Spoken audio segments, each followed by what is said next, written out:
Good morning, world. You're listening to Icon Radio, your number one entertainment plug.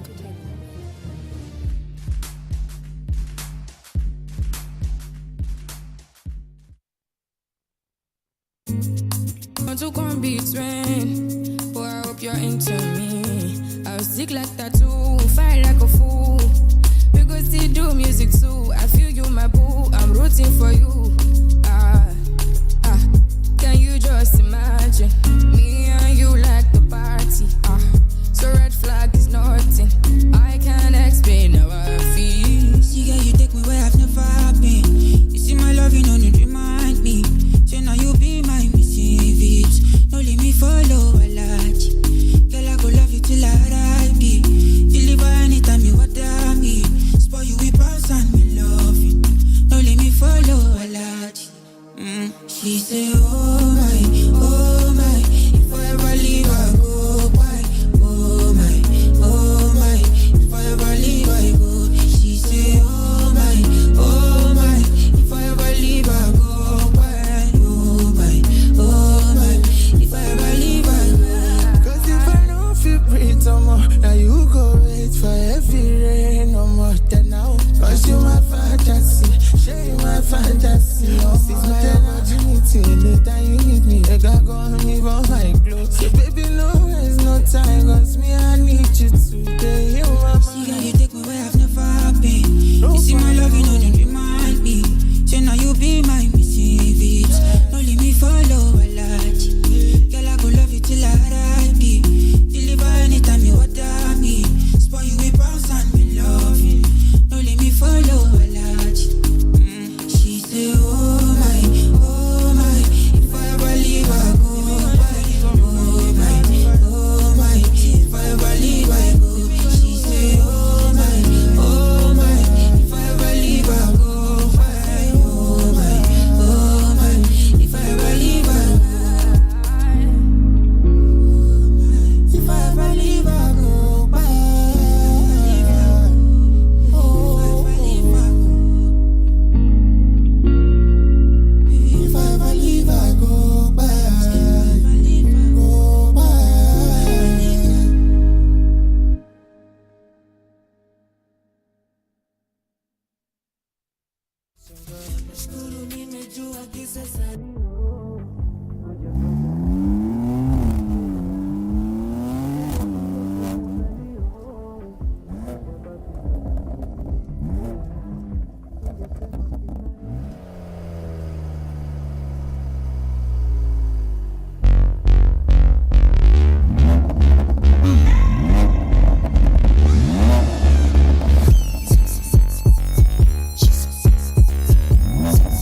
It's the kids, baby.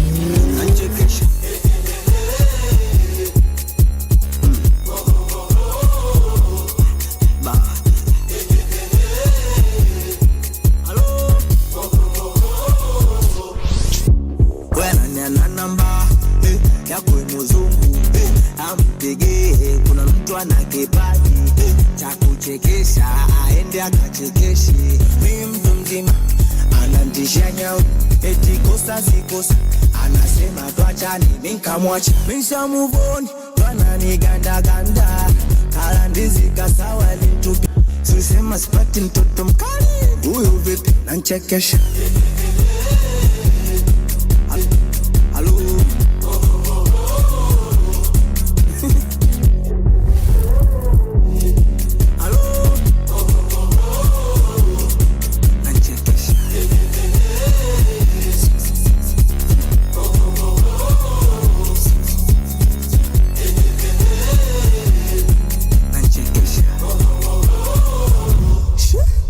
ukipiga simu mizogoti, ukituma meseji nafungua na uchubua.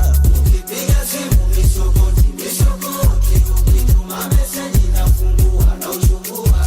Usipige simu mizogoti, niko na mchumba, chumbani nasumbua. Usipige simu mizogoti, niko na mchumba, chumbani nasumbua. Misha move on, wananiganda ganda, kala ndizi kasawa litupia maganda. Mimi mtoto wa Mungu, yanatumia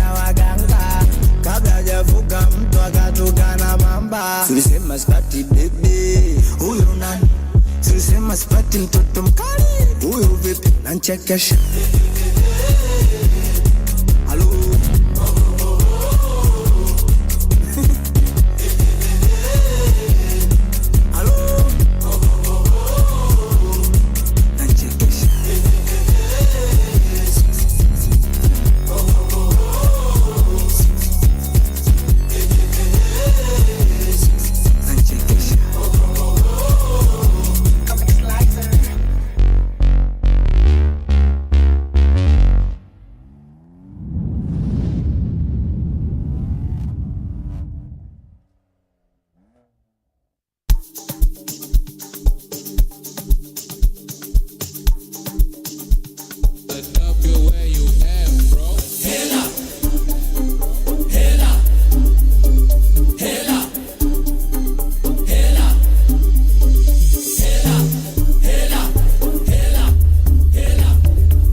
Insufficient funds.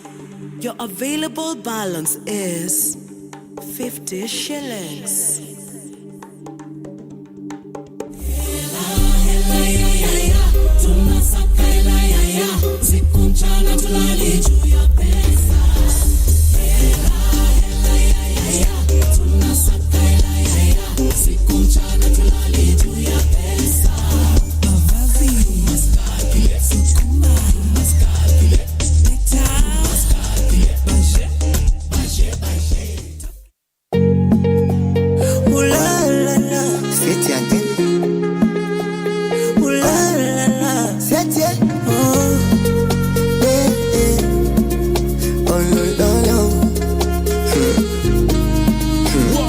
Tulipotoka baby ni mbali, tunapokwenda mbali, tumevuka mito mabahari mimi nawe.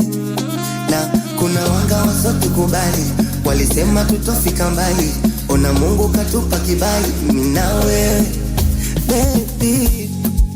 Janja sina, mimi nimemaliza, nimekuwa mtu mzima, nimekuwa kola sina, nimeshamaliza, sasa najielewa, najijua, hata mniulizoba sawa.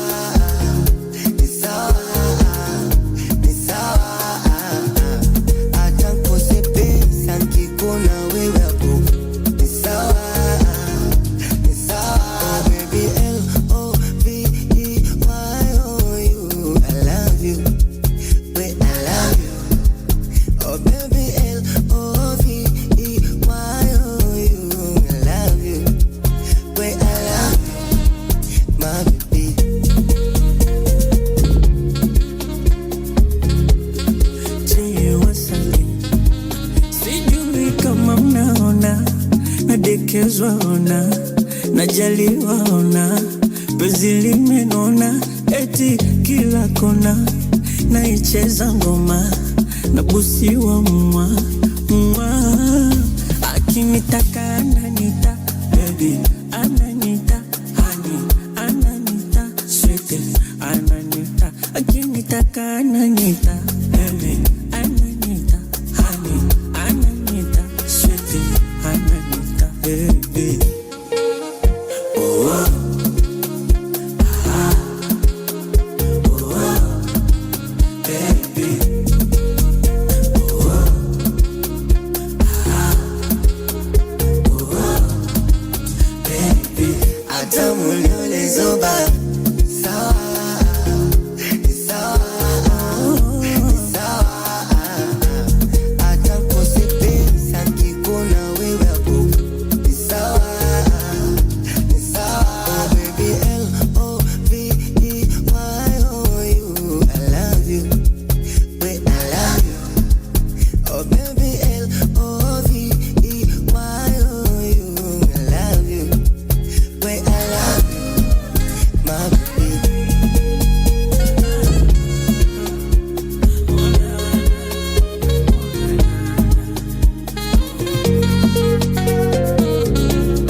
So rich. Every single time. So rich, so rich, so rich.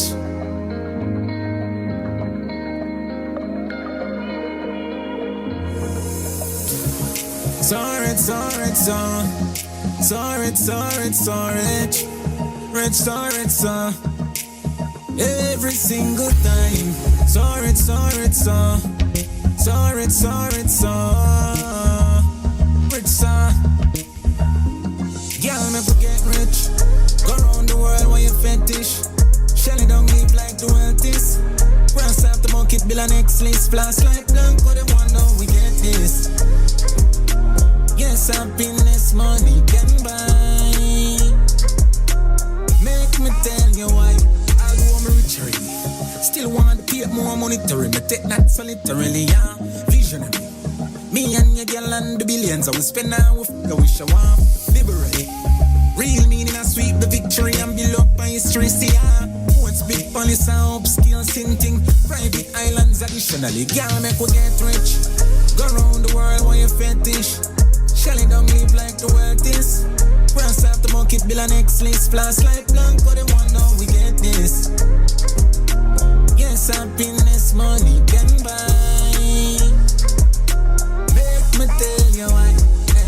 Rarest gems are the finest diamonds. But put you in a bowl of football cup the finance. Watch Panny and Wally Payeka coulda buy a ranch. Do me a bad girl, make a issue giants. Got a money, no make them trick you. Everyone me know I go for cash for you want me to. I just want we do antics. Go extra there for piece of fabric. Price tab out landish full China. Dash for your yeah. Going from Pami, grimy, next step and party. Get a youth life well arty. Now we're starring, out in the world and foreign. We Bugatti McLaren. I want name them calling. Girl, me forget rich. Go round the world, why you fetish? Shelling down me like the artist. Brass off the monkey, bill and X-list. Flash like Blanco, the one now we get this. Yes, happiness, money can buy. Make me tell you why.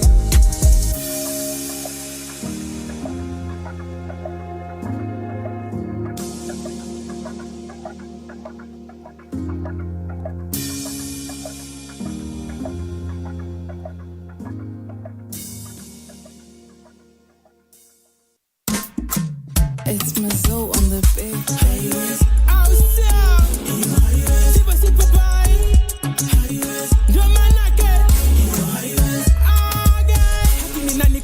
Unanijua nani hulikuona pigia hiyo tabia ya kisasi naijua. Hadi vijana wana maokoto, wazee wa busara wanatuokota. Vibarua mumechorea, benki zenye ni wazee wamekolea. Hadi wombe ndo upate dinga, mchungaji hakitaka tunamchangia. Panda menyo ndo upate zaidi, kweli Mungu hanacheza kamare. Kumbavu zenyu umbwanyi, kumbavu zenyu umbwanyi, kumbavu zenyu umbwanyi, kumbavu zenyu umbwanyi.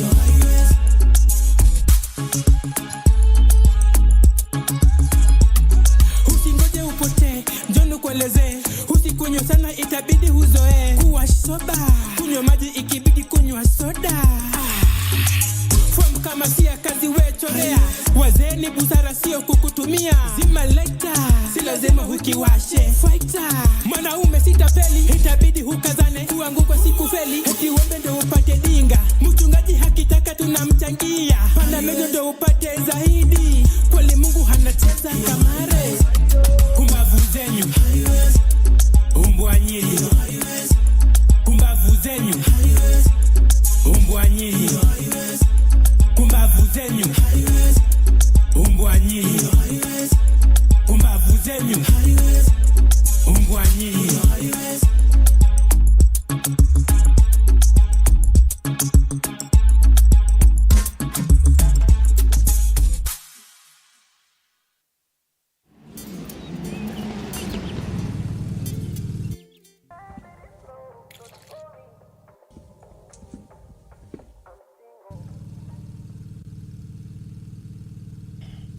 Hey, babe, would you mind coffee? Oh, yeah. You're looking happy today. I know. Did you check my phone last night? Mm-hmm. Keep following them beaches. Conde boy, call me number one. Please stop the car. Please stop the car. You wanna kill me? Not to please. Baby, your eyes on my phone. Yani utadhani body langu sexy, sexy ulioni. Yeah. Always on my phone. Unatazama na nani sexy, sexy, ajabu umuoni. You better know, upendo wangu umeugeuza fimbo. Haya ni mapenzi so wimbo, machozi yamekuwa wimbo. Harina misi kuwa single. Listen up, baby boy. This is how love means to me. And if you can take it, only icons listen to Icon Radio.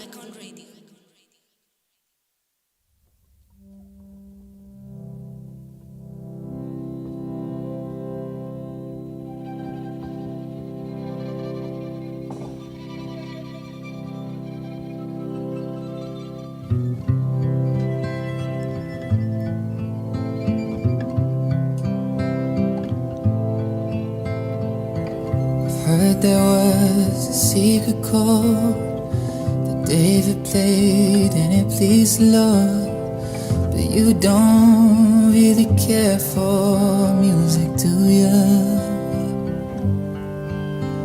Well, it goes like this: the fourth, the fifth, the minor fall in the major lift, the sing hallelujah, hallelujah, hallelujah, hallelujah, hallelujah.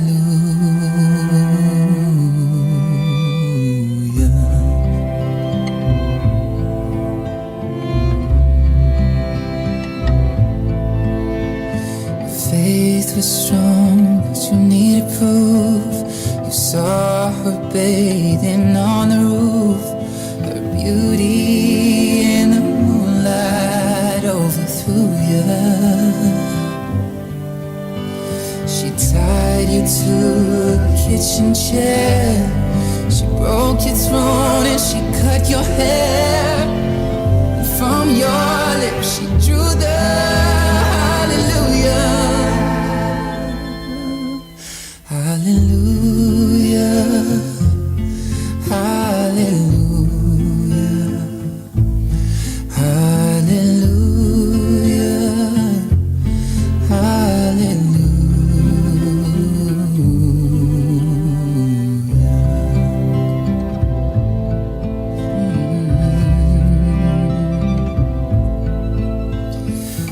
Well, maybe there's a God above.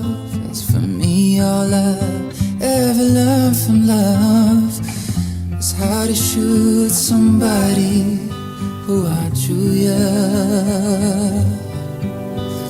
But it's not a crime that you're here tonight.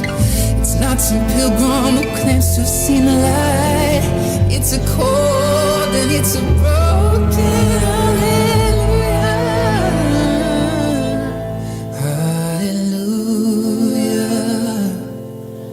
Hallelujah, hallelujah, hallelujah.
Another one, no afure. A D student but mistari enda shule. I speak fluent, no zabas, no tukule. Squeezy ni mambonya kasmuel makuure. Hizi ni zile hawapendi. Bila challenges udoba ziendi. Influencer bila influence. Nino natuzia, everyone is done pretending. Kawe ni rapper, demo mpesa ni accountant. Shit ni kazi, all niggas are not about that. Nando mana neza bounce back. You had it for a minute, now it's time I took the sound back. Brother, I am your father. Rhymes wakabada, mina raise standards. Niggas want beef when I pull up their own salads. Mina go sana, mina go harder. Ganji and noodles and spread them kate. The better option, nita kumindo budget. Tumekuwa wapi, to your checks can Nike. Billboards imejaa, niko blessed na almighty light.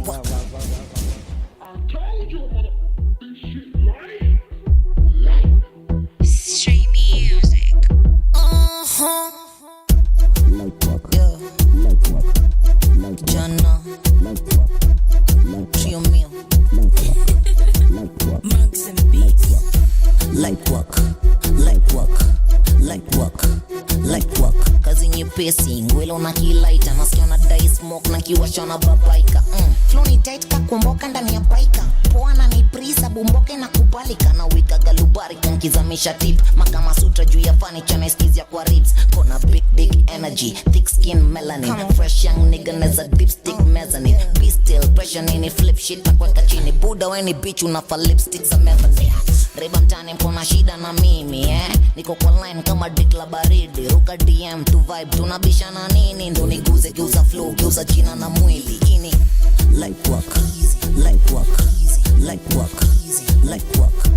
nyepesi ngwelo na kilaita nasikia na dai smoke na kiwasha na babaika light work easy light work easy light work easy light work kazi nyepesi ngwelo na kilaita nasikia na dai smoke na kiwasha na babaika I'm the chat me na fuck windows madai pa always on TV nko juu ya screen design ya wipe amechizisha malaika na diki the flow ananisha mkishika side atakalia mbo I'm barely at home kwa studio na bonge la ho female company unipenga motivation ya song na tema na blow mapema kana menya the show na chaska kwa yusi wa play na ipenya ni wrong for real niko nani akona shida na mimi niko kwa line kama dikla baridi ruka DM to vibe tunabishana nini ndo niguze geuza flow geuza jina na mwili ini light work easy light work easy light work easy light work kazi nyepesi ngwelo na kilaita nasikia na dai smoke na kiwasha na babaika light work light work light work light work kazi nyepesi ngwelo na kilaita nasikia na dai smoke na kiwasha na babaika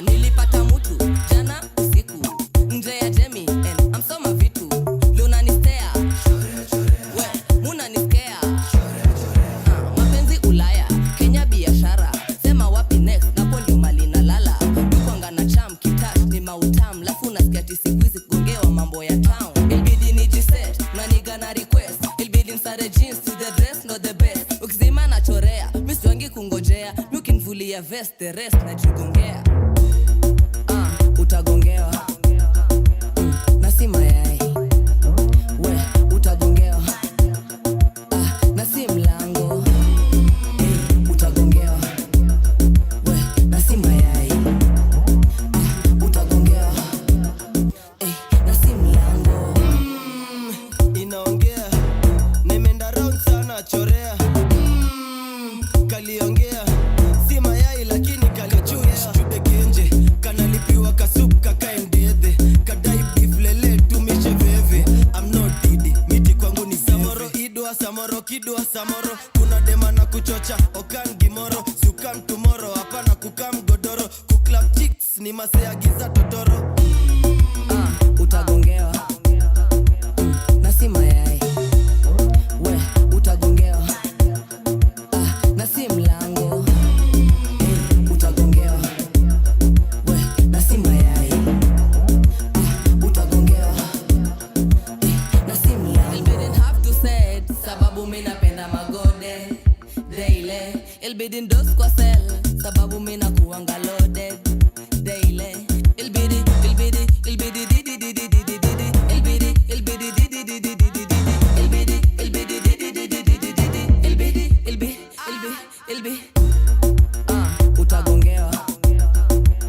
na si mayai we utagongewa na si mlango utagongewa we na si mayai utagongewa na si mlango inaongea nemenda round sana chorea kaliongea si mayai lakini kaligongea apikenda down unaichorea chorea na ni karembo naipolea mbolea fuka iko chini unaichorea chorea ati alisota juu ya pattern potea apikenda down unaichorea chorea na ni karembo naipolea mbolea fuka iko chini unaichorea chorea ati alisota juu ya pattern potea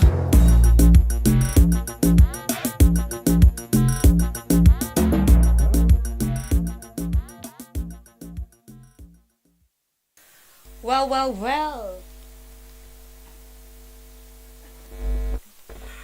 Well, another Friday. Oh my God, I'm still on Friday, another Saturday morning in this busy city. Welcome to the hit point. I don't know what else to say about the hit point. Marion. What do you do? It's Saturday morning. You know how the thing goes. Yeah, very good morning to you guys. Finally, it's a Saturday, and we are here sampling the latest hits again. You know what? I'm excited about today because today it's dope. I know. I know. Dope. Today is better than last week. Yeah. Let me tell you, today is big. It's big. Saturday is big. Like, have you seen what your favorite artists are doing? Have you seen what your favorite artists have been doing over the week? Like, people are dropping EPs, albums, singles. It's crazy. Yeah, I know. And right about now, we are still on that Saturday morning. Some fresh hits. We just listened to Trio Mio. We just listened to... who else did we listen to? There are just a lot of people in my mind right now. Listen to Trio Mio. We listened to a new song with Diana Cord. Oh yes. Yeah, with Diana Cord One. has a song called Genje. Yeah, Genje. I don't know what's up with that Genje, song. Also, we have the dancehall people in the building. Akina You Alkaline and forgot to say that Vibes. you played Kumbabu Zangu. Oh, Steve-O! Yo, we've been waiting for Kumbabu Zangu. Yeah, and actually about now, I want us to listen to some more music because kuna mshene mingi tuko nayo, including the blankets and whites that's supposed to happen in December. A lot of artists are gonna perform there. We are just coming right, and of course, Njerae is also making headlines. Like Isemati, the music industry has a lot of money. You know, we've been hosting a lot of music people. And they always say that money is a problem. Money is usually a problem. Yeah. Especially artists that are just cropping up or trying.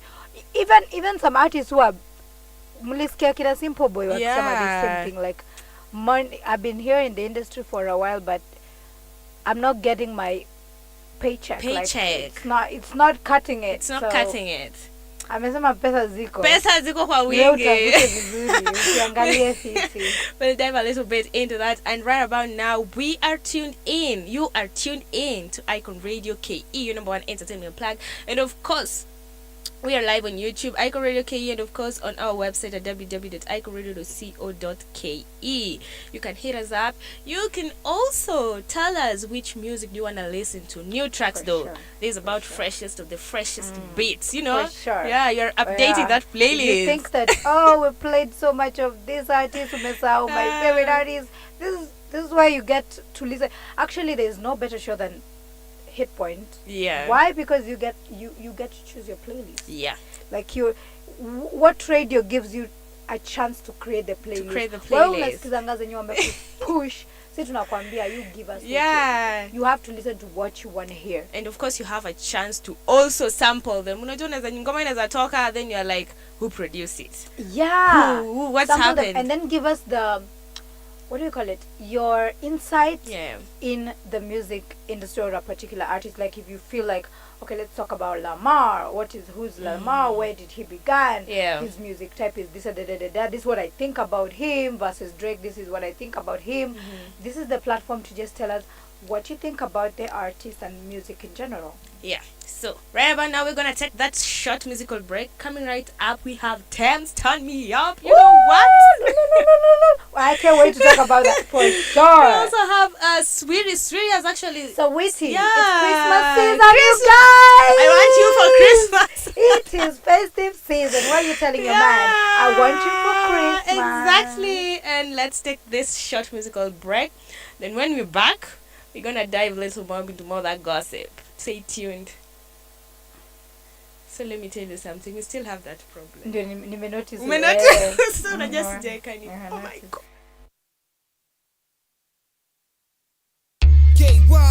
Yo. Zero. Got my sauce, mean the boss, mean the checky. Demi yangu naitwa wanga mani wangare. Nakona haga sema mahagare.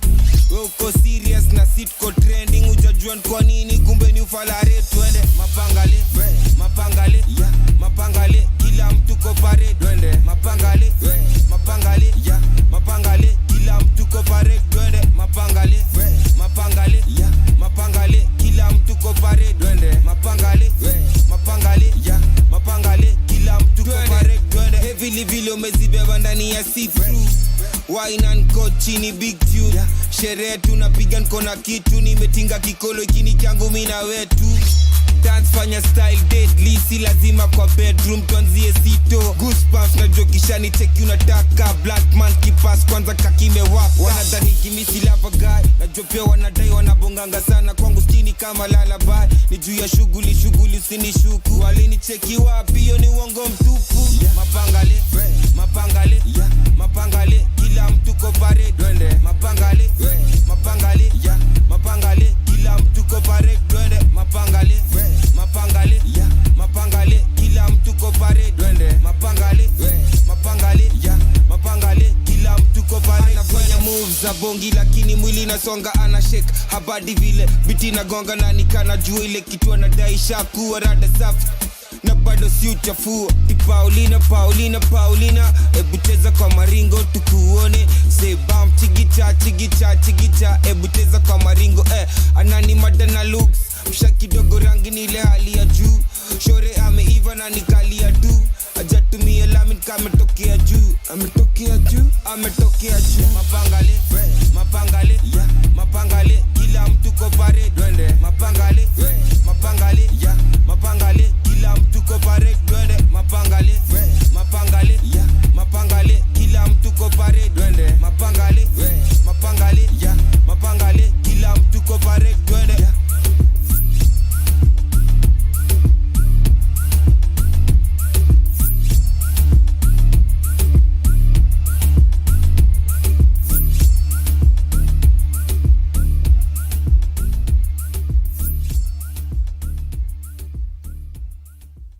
What's up, people? This is Vibi. Rapping Yaki-san. Yaki.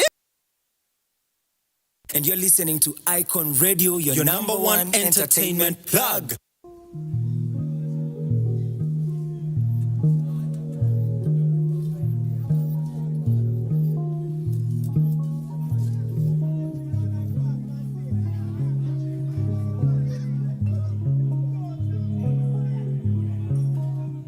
I said, turn me on.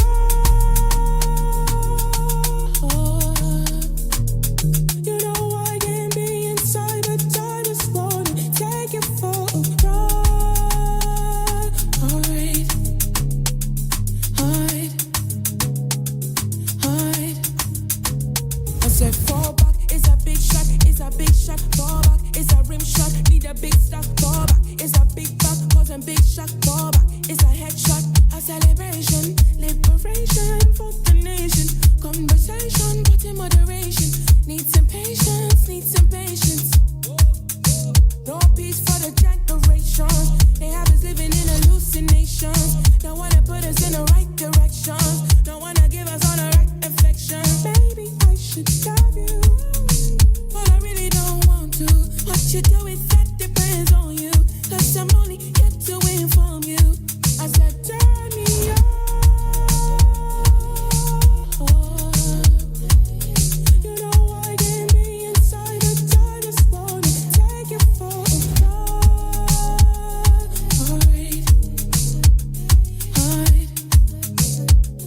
Alright, me have to tell you to your face, maximum grace is time for revelation. You say you love me, but you love with hesitation. You cannot win me on a lower vibration. You need customization. I got authorization. Open your eyes, I'm a 10, not a 9, number 1, not a 2, not a 3. Fine, girl, no issues. I don't need addition. Whatever you say, I beg you continue. If you don't believe, then I really do not rate you. Bye bye, do not need you. How many wars I did? How many come around, yeah, they do it like this. A baby girl, where they chop the beat like this. I said, turn me on.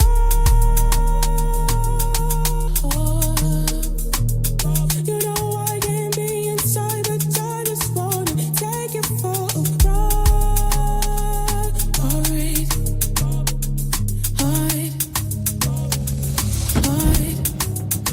turn me up. Bargain when it wasn't looking fun. Bargain when it wasn't looking good. No one could ever steal my juice. I put you in my mouth and chew. Next time if you wanna chat to me, trust I'll show you your destiny. Think twice if you wanna mess with me. I said turn me on.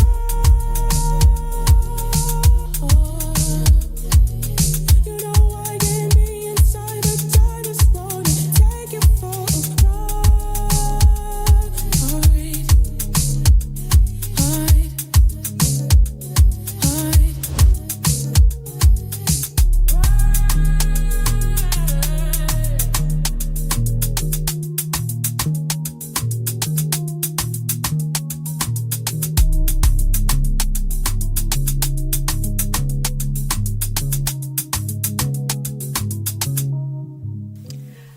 Turn me on. Woof. I don't know what I'm gonna say about that, Marion, but Thames is doing it for me. I'm going to say that this is Thames year. 2024 is just Thames year. She dropped her first studio album this year, so this is her year basically. Yeah. And I'm just excited. Like, Thames is one of those artists who rose to fame real quick. Yeah. And did big things real quick. Why is that so though? I don't know. The first time we her? knew about Thames, like people from Nigeria knew how maybe kitambo maybe alikuwa naimba church. Unajua kila mtu anakuwa na story fulani. Yeah. But the first time we as the outsiders heard about Thames was back in 2020 when she collaborated with Wizkid. She was incorporated in Wizkid's song Essence, which was a blew internationally. Then later on, Thames is winning Grammys, meeting Beyonce. Yeah, featured by. She worked with who? She worked with Drake to win her Grammy. Her Grammy. She worked with Beyonce.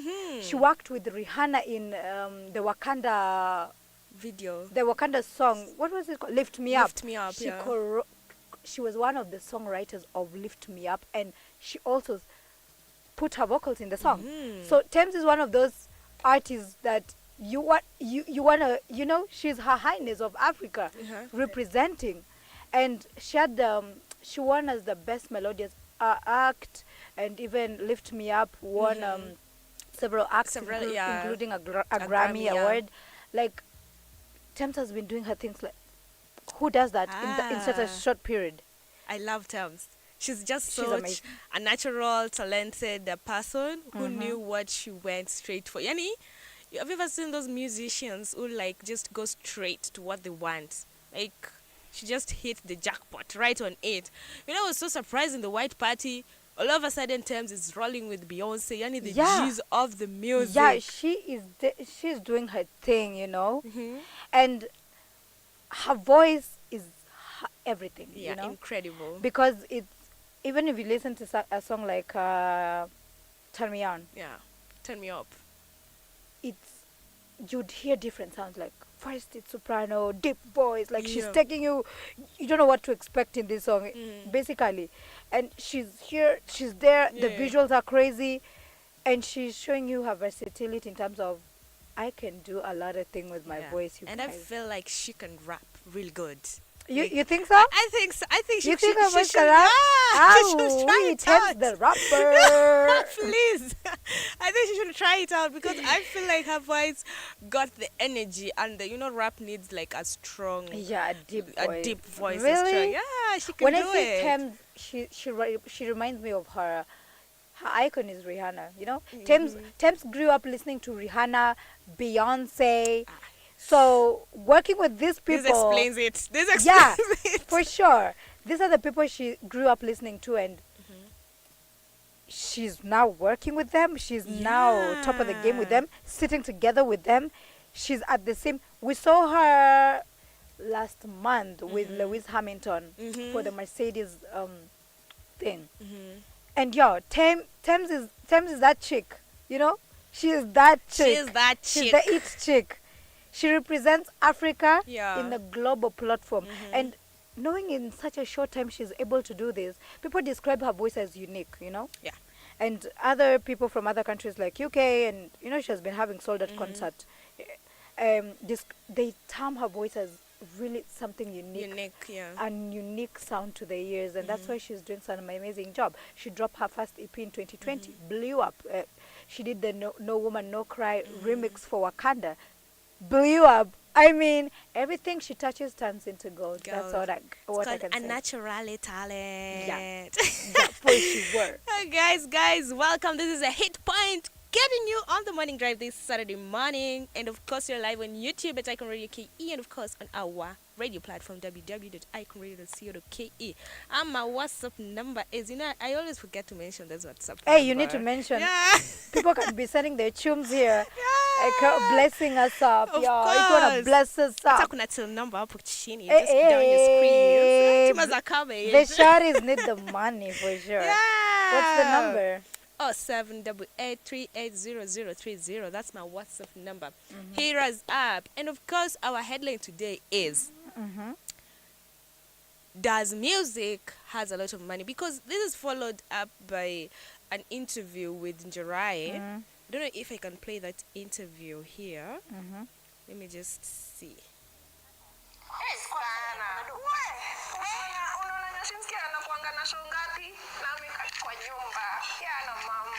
There's a lot of money in music. Let me tell you, someone can like get on stage and be paid $1 million plus. Just for 45-minute performance. What more do you need? Plus, you have streaming of how many, we just need to be smart with it from the beginning, I think. Learn all these things that you need to learn when you're starting so that when you're already at it, it's not at now scramble and wondering what the hell to do, Enroll to all these programs, all of these things that you can do. Use this time now that you have, that you're not doing as much things to gain that knowledge, and don't expect someone else to do it for you.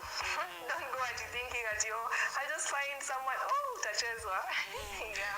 That's about it. That was an interview recently with Pulse, and she actually boldly said there is a lot of money in the music industry. You need to be smart with it. Smart with it, yeah. Wewe kama ushiki video, yeah. Tumia akili yako. Tumia akili yako. If you are complaining at hakuna pesa. Hakuna do kwa industry. There's something you need to look upon to. No money. You're not catching the money is there. And she's even used the example of calligraph. Nyashinsky. Nyashinsky rather. At Anajaza show. 45 minutes. 45 minutes. Millions. Their streams. Yeah. Their streams in Spotify and all that, and YouTube and whatever. So. And she says, you should enroll to all this. You should, as a musician, to all the platforms. Yeah, you should do your thing. Don't wait for somebody. Somebody will do it for me. That's how I even reverted back to Steve Simple Boy's interview that we had recently, when he said that he doesn't need a manager, he doesn't need anybody else. What he needs is, right now, he's just focused on him doing his things alone. You get ndo kuwe na manager, ndo kuwe na mtu. You need to be smart enough. Ndo usichezwe. People are out here to make money, so you need to be just smart enough. If you're employing somebody, you should not employ somebody who is should be better than you, of course, but you should know more about what you expect and from be him. Very involved. Involved, that's the word. Let me just hit the studio, and then after that, get to know what is happening. We're talking about shows, we're talking about promoters. What's the cut? If we're talking about you being the manager, what's your cut? What's your cut? Be very involved in every single step, from production of the movie, of the song rather, all the way to the shows and events, and the percentage. Have the agreements put in paper. Professionally. Oh my God. You're just like, people are looking for money. Money, I love that about Njerae. Njerae is also a very good musician. Talking about Njerae, she has a new music video out. It's called Nyumbani. Oh yeah, I saw it being sponsored on YouTube. I'm like, okay. She has another one, another banger. She has another, It's Nyumbani. It's the one that is being run even right now. Even right YouTube. now, Just go on YouTube. Sahi kwa page yake utaiona. I don't build up page yake, because how I got to know it is because of the sponsorship. So, because I'm going there to check what's new, what's popping, and then you see Njerae sponsored Nyumbani. Like, oh my God. Oh, okay. The music industry, you know why I love my job? It's because the music industry is always active. No, people get to say that. That, you know why I love my job? You are among the chosen few. The chosen few. Oh, I just love it. There's always something for us every week to talk about. For sure. And if you are so busy, I know people have different professions. You're so busy. That's why we are here. And always tune it every Saturday morning here on the Hit Point, where we get to update you on the latest in the music industry, guys. For sure. And with me and Marion Kageni, the vibe is gonna be top. You already know. Notch. You know how the thing go, for sure. On 100. Of course. Not even 100. Past 100. On 1,000. What are you talking about? A plus and a plus and a plus. We are all about new music. All the new things that are being dropped. Anything. We could drop people. Yeah, we are tukoradare.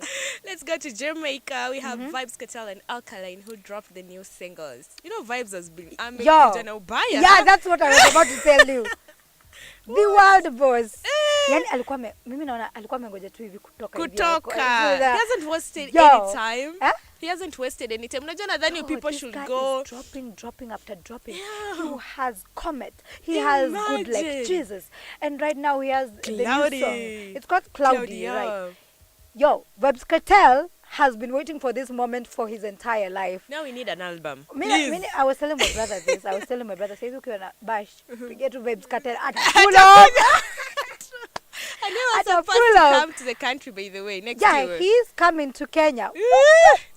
Shorties, are you ready to arc your back? And cut. Are you ready to arc your back and talk? Oh my God. You know the thing with Vibes Cartel, sometimes you can't play his music because you play his music and then in the middle you're like, he said what? Like, okay. What? Even if you have to clean it, utaharibu music mzima. That's why when I said we are not gonna play it. You just go to his YouTube page, all streaming platforms, wherever. Just type Cloudy.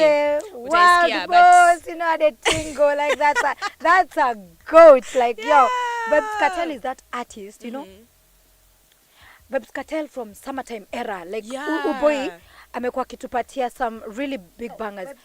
And then, you know, it's usually tough when a rapper is a singer rather, or a musician rather, is locked up and does big things. Like Vibes Cartel has been locked for years, like tukiwa high school. From high school, because when I was in high school is when he was now being locked up, right? And people expected, like, it's typical, like, unaona kama kina Gucci Mane, like, when they're locked up, although Gucci Mane is an exception because even after coming out, he dropped some big things. But most of the time, when you're locked up, you barely release big things, you know? You either go silent or your songs are just not it. But this guy gets locked up, vibes go higher than ever. Like, the songs are now bigger, like, underwater fever. Tunaona tu cartoon hapo. And doing collabos. Spice, Whiskey, like he's been doing great things over and over in prison. So right now that he's out, hey, you guys, you want sleep? Zile msikule pesa zote za deck kwa sababu 2025 we're gonna pop. We're gonna go to the concert of course, because actually it's coming in the earliest of earliest. Msimalize hizi pesa December. Yeah, that's the thing. Mbona kuweka December yani world boss? Please, kwa sababu January huko ngumu. Like the beginning of the year is usually cray. Aquarius is the Aquarius season coming in, so you know how to you know why she's saying that. Let me tell you why she's saying that. Let me tell you why she's saying that. Sylvie is all about atatetea the beginning of the month just because she was born in the beginning of the month. But let me tell you, kuparara is the beginning. Who even? Mbona uzaliwe beginning of? Tunafunga tukifungua. There's no break. Tunafunga tukifungua. Tuhatane huko mbele. We are closing as we open the new year. Pesa zote. Yeah, cause yeah. Like a lot of artists are, like, we'll get into that. Yeah, we'll get into that. Nikumoto manze. Anyway, I'm so we had Steve Simple Boy coming. You know, Steve Simple Boy okay. When I look at Steve Simple Boy, the way he does his music, you know, you have to have inspiration. Somebody can say, I got heartbroken. Like, we'll dive into Tyler's new single in a little bit. Tears. Yeah, Tears. And also, so he said that alienda mahali akasema kumbavu zangu. You know, this thing has been trending for a while. And he's the originator. Yeah. And all of a sudden, he's now, let me make a song about kumbavu zenu, mbwa nyinyi. How do you feel about it? Let me tell you one thing that I respect about Steve Simple Boy. He knows the art. He knows the industry. Yeah. Like, this industry is all about creativity, cloud chasing, especially that creativity aspect of it. If you can do something that will get people talking, then good for you. Then go for it. This is not. It's not new in the industry. This is something that is happening in Nigeria. It's happening in US. It's happening in UK. Like, you come up with something. You remember how Cardi B just said coronavirus, And then people came up with the myth, coronavirus, coronavirus. Oh, that was a good example. It's actually typical, the same thing. Steve-O knows how to say things that are going to trigger people. He will come here and say he's the dragon. He's the African. Say, Lala Toto Lala Chui, Lala Toto Lala. Simba Diamond, Tulia. You know, Tulia. I am the African dragon and releasing the hit. And that's how it's going to be a banger. Exactly. Because he knows this industry is very competitive, for sure. You're dealing with Nyashinsky. You're competing with Willie Paul. You're competing with people like Njerae. You're competing with Kina Bridget Blue. You have to stand out. You have to stand out. Like, how can I make my craft different from the others? For him, he has made his craft different, for sure. Like, atakuja hapa tuambie fresh barida. You're like, kwanza hizo Kiswahili chake. He has just mastered, like, issue Kiswahili. If I can bring that Kiswahili and twist it a little bit and make it unique, people will like it. And people love it. Like, people will just say fresh barida, kumbavu zangu. They will start talking about kumbavu zangu. So, he has mastered it, and now, once inashika hivi ame-read the crowd, sasa amejua, he's able to dictate anasoma crowd, and he knows that, okay, people like this, let me make a song out of that. And people will go and view. And people will go and listen to it. Let me just check how many views the song has. Because I know Steve Simple Boy is always, he's now focused. You know the way Diana Codes is right now on music. Like she's big. She's the selling point of everything. For sure. 61K views. Released how many days? That was 3 days ago. 3 days ago, and it's going to climb all the way. And Steve-O doesn't go less than 100K views. Exactly. Less than 150K. Yeah. I put it, Steve-O doesn't go. And one thing I like about Steve-O's music, it has evolved, like, Steve-O's music has improved greatly. Yeah. From the enzi ya mihadarati. You know when you had with mihadarati, like, me kwanza nilikuwa like seriously. Yeah. Like, okay, I get the message, but why put it like in such a manner? It's good. Vijana tuache mihadarati. Right now it's like he sings. He's doing something that you can actually listen to. Like you listen to kumbavu zangu, highways, mbwa nyinyi. Haya basi. His songs are, and he says he's going to do more releases. So the next song is going to be a gospel song.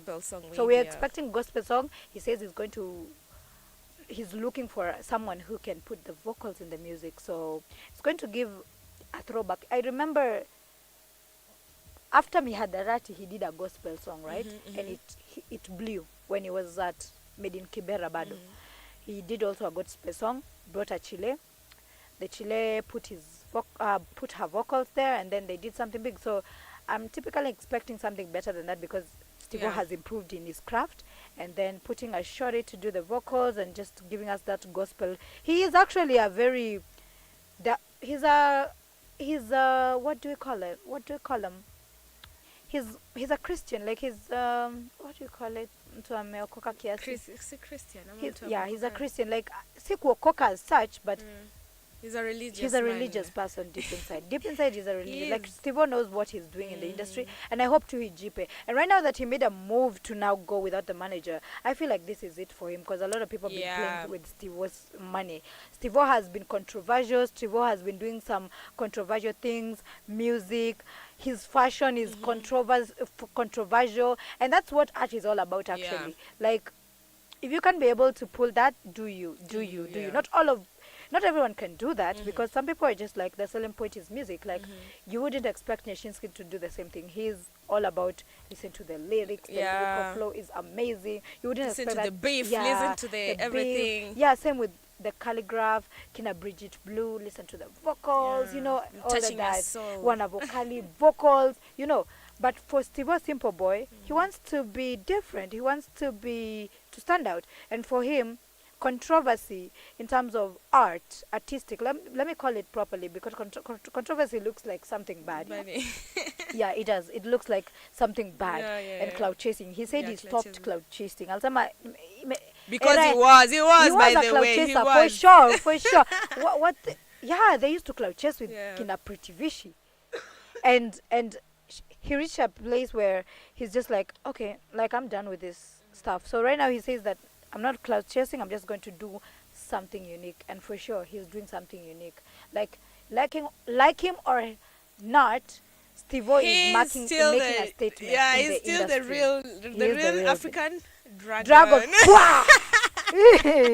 Lala toto lala. Rayvanny is in the country, so sijua na feel aje about kuambiwa na Steve-O. Lala toto lala. Chui, lala toto lala. He was supposed to do something with Harmonize or Rayvanny or something. Steve-O.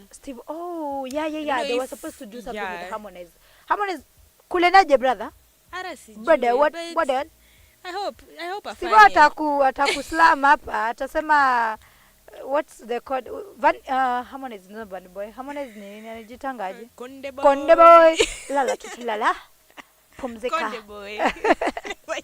Steve-O said he's the best musician in Africa. Oh my Remember? God, He said he's the best musician in Africa. Now I don't know about that. All I know is he's clever in his tactics, and I hope he's gonna catch the money. Like Njerae said, there's a lot of money, and Steve-O work the way he's working. He is. Bila sasa na maboys wake tu venye, you know. Sima manager mambo mingi. Sometimes you just need your reelers around, because people will just look at you wajue when mgeni mtaa or umetoka shags and whatever.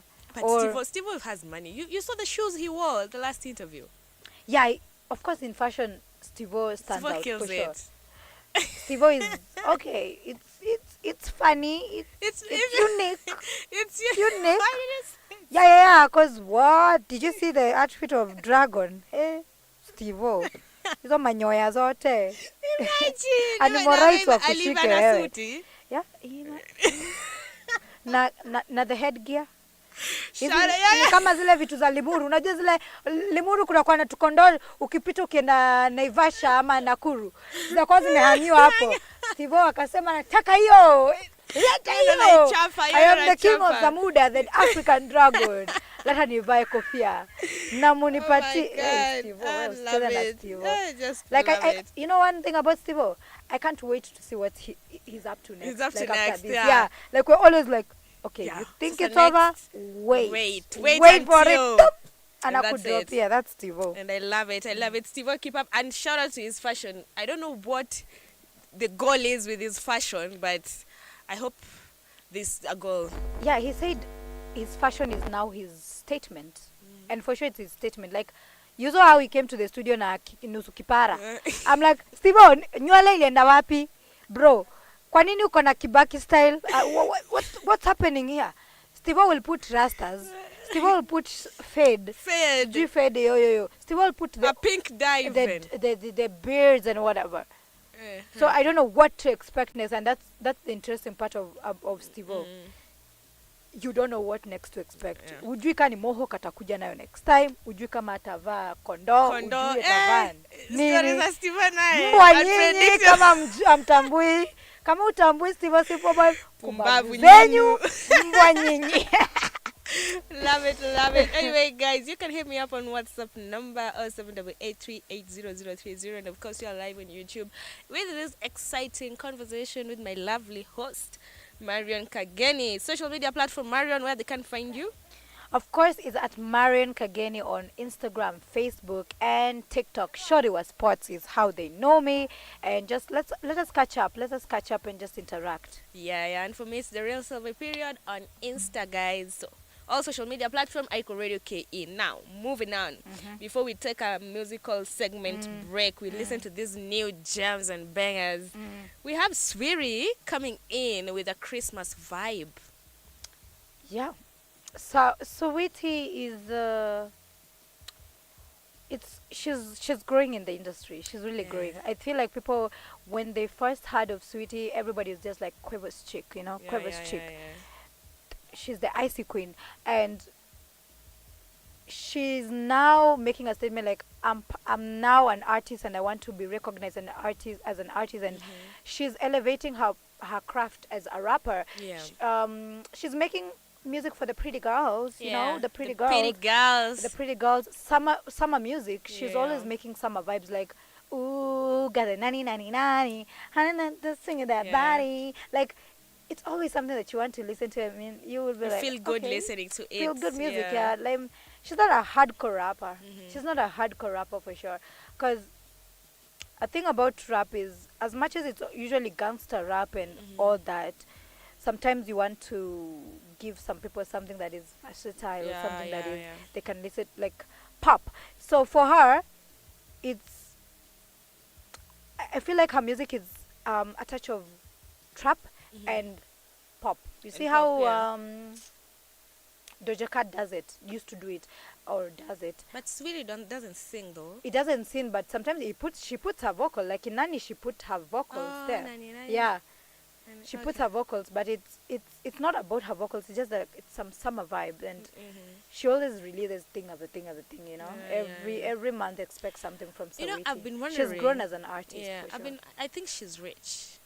Of course she's rich. She's the icy queen. Icy. Yeah, I think she's rich. But what? Because I kind of understand. She doesn't make money that much from her music because of her music. Course. So of what course. else does? Because we didn't know Sweetie as an artist when we first heard of her. Yeah. Sweetie is a socialite. When we first heard of her, it's a socialite. Like, of course, it's not. She's grown past that, but she was just she was a model, and of course, dating Quavo elevated her brand. You know, and she's a business mogul. She's a businesswoman. So she's gonna do some makeup. She's gonna do some modeling. She's gonna woman. eat. She's gonna do some collabs with McDonald's. She loves food. Yeah. She loves food. She loves food. Yo, she can eat. And I love the way she's always, like an aggressive eater. Unajua kuna watu wengine hawezi mix. You know, you don't mix. You can't. You know, she's not a classy eater. You know, there are people who are like classy eaters. But I like how she is. Like, I could so watch that's what. Yeah, exactly. Like, She's a natural eater. I see those vlogs and she's just like I'm like eating with her hands, with her long nails. Like, yeah, she's so pretty. Like I would watch her like put her, and then she like I'm like you get. I love her natural bad she's habits. a vibe. Yeah, I feel like she's a vibe from her vlogs, from her interviews and all of that. Like she's somebody relatable, and she's somebody who wants to grow her brand, and she's aggressive about it. Yeah, she goes to concerts, and she's filling up the concerts and coming in big as a rapper. So coming in sexy and hot. Yeah, she's hot. She's for the pretty women. And she says she has no nigga. And you know, after Quavo, I think Quavo really did a blast on Sweetie Live, because after that we've never heard of Sweetie again publicly with another man. Like publicly, like, hey, now I'm dating, guys.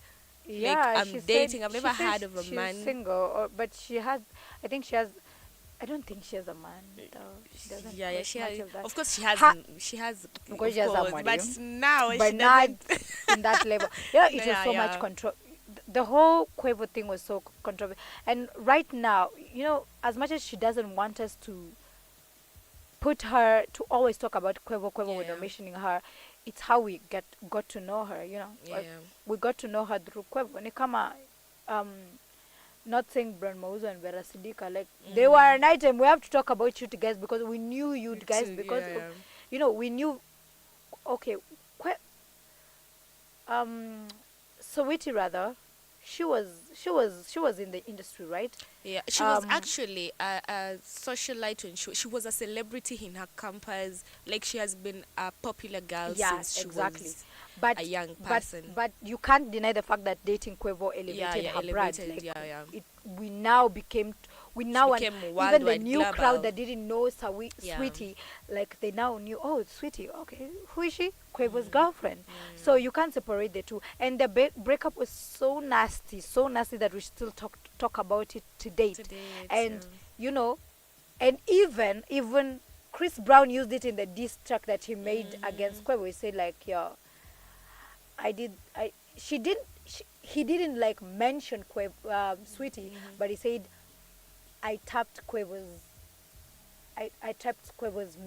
woman while they were dating. So people are like, why should men do that? When what happens with the kiss and don't tell thing? No. With rappers, it's gangster. And Chris Brown is also a rapper. Y'all know that. Yeah. So like, if you do me wrong, I'm gonna spill the beans. It's not about kiss and tell. As much as Breezy didn't like mention the name or name call and said, it would really be I don't want to use a controversial name. Name. It will really be out of class. Let me just say that it will really be out of class of him to mention the name, like name calling, unless that person did you wrong. You shouldn't name call the person.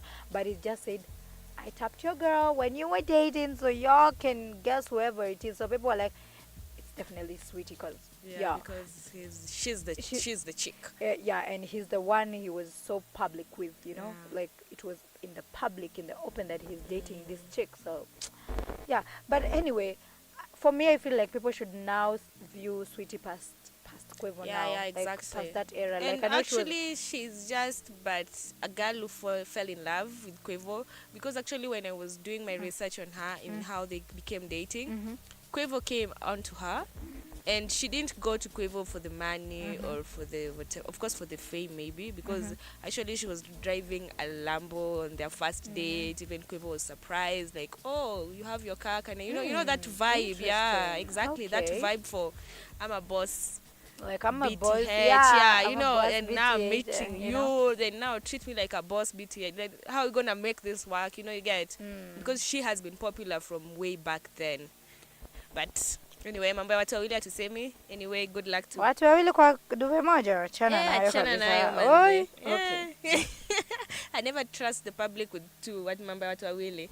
Anyway, me I'm a Suri fan because I love the pretty. Yeah, I love her music too. Like I love her music. Vibe. It's not gangster. Yeah.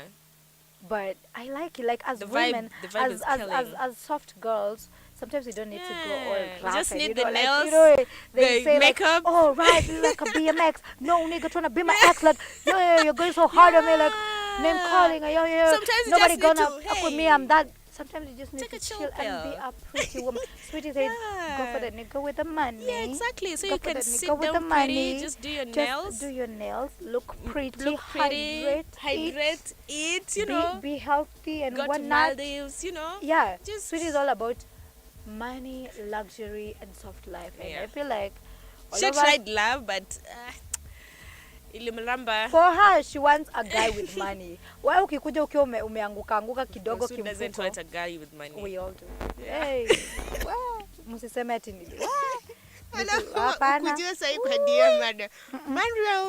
Marion, I heard what you like. Sweetie said we look for. Okay.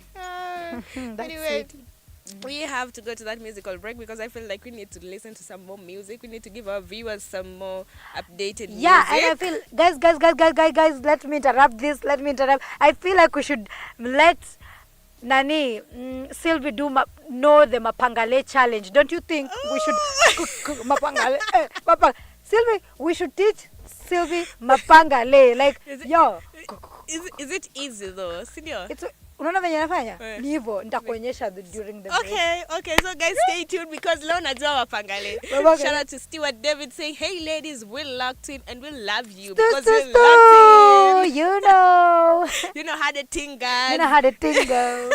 We have Lingala music coming up. We have Fali Pupa. Awilo Longo. I love Awilo. I love Awilo and Fali, like, on God. These are some of the music coming up right about now, guys. Remember, we are locked in iconradioke, YouTube, and of course, our radio platform, www.iconradio.co.ke. And I think we should start going live on Instagram, guys, because... Yeah, by the way, we should be doing we should be doing that. Or TikTok live. What you think?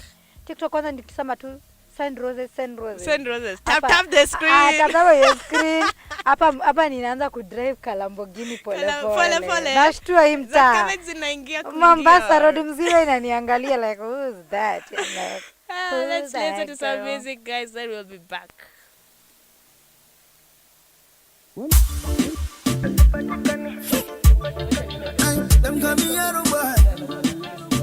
Only look producer. When you look for me, friend, you don't define. When you look for me, friend, you don't define me. When you look for me, friend, you don't define me. You don't define me. When you come teja, sipatikani, masema sipatikani. You come teja, sipatikani kama si biashara mi sipatikani. You come teja, ding ding ding ding ding. Simu ya ex inalia ding ding ding. Anataka Dr. Ring ding. Nimpe mating na niko na painting. Staki kelele cause on sini mezeshe hapa leo ni maandele andele ai andele ai andele ni super Sunday but doesn't controversial because you know Makasa late Kanda, like people feel like we shouldn't be promoting it because we're in a femicide. You know, we're talking about femicide right now. No, it's Nipanga. When you look for me, friend, you don't define me.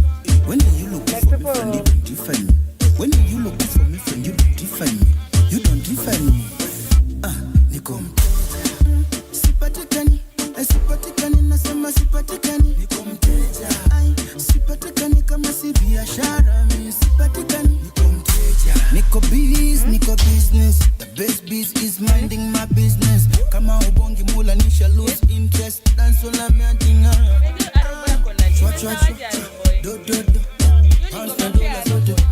Arrow boy, hey, arrow boy le nango. Kom saka cheda. Man, listen, don't you waste my time. More liko me, I spend my time. Spend my money when they got them wine for me.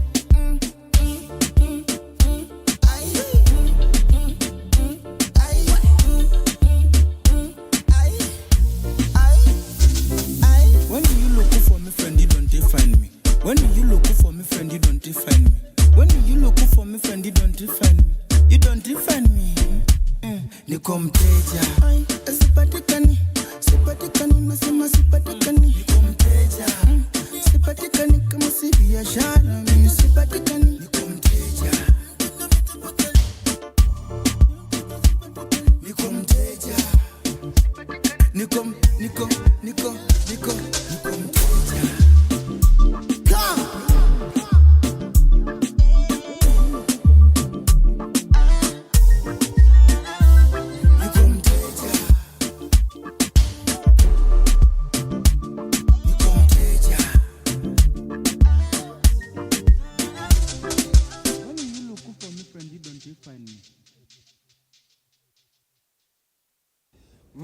Mbote bandeko banso bae bazali kolanda biso na etando ite. Tozali na esengo ya koyebisa bino ete milulu monene ya loyembo ya sika o esalami na balanga nzembo na biso na kombo ya Awilo Longomba pe Inosbi. Tolanda. Je n'ai pas peur de manger seul. Awilo Longomba.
Nathalie Koutavoy, Boss Libra, Vincent John Moisia, Skyborn, Ange Tounani, Benny Kafobé, Boss Vicky, Motoani, Noëlla Madinga, Ikadeo, Maître Alexis, le Sika, la Benachou, Général John Chibangu, Boss Eric Mandala, Paradis Kacharel, Flore Bandu, Mafala, Tounani, Chisekedi et Denis B, Maître Alexis, Vincent Gomez, Flat Ibrana Lemba.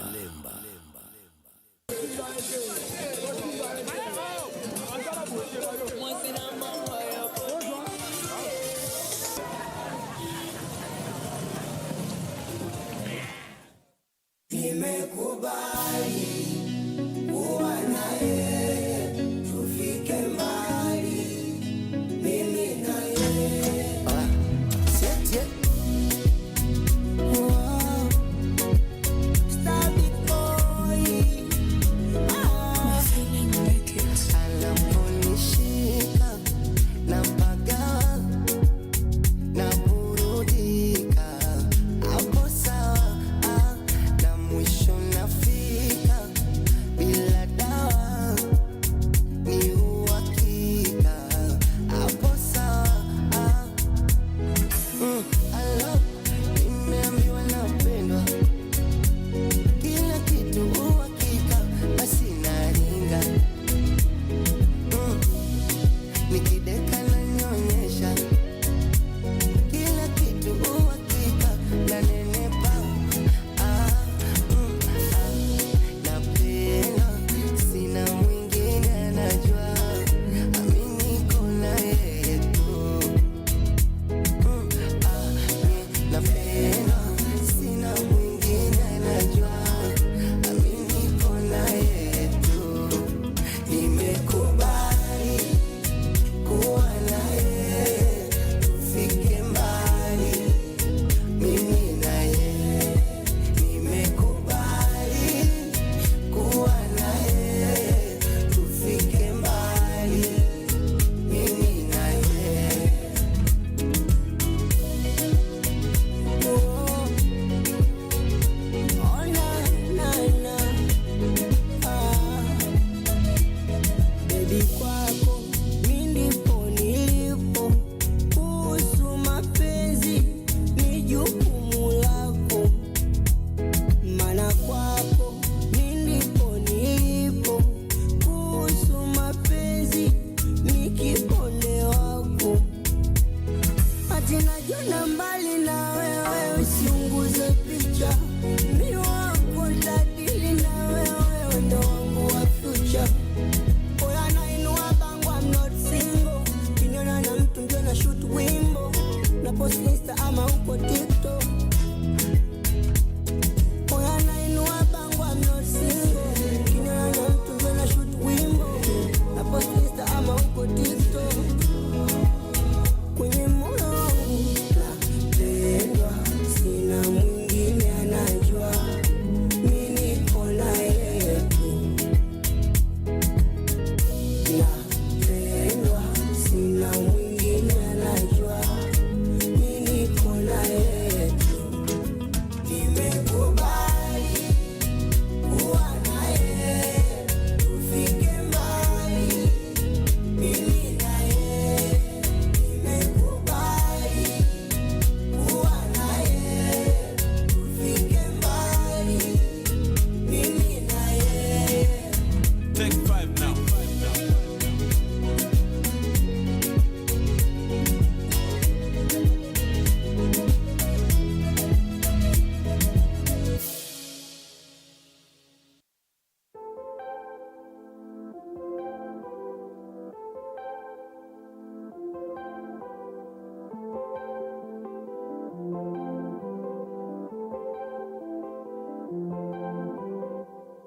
Fais pas la meuf, non, fais pas genre.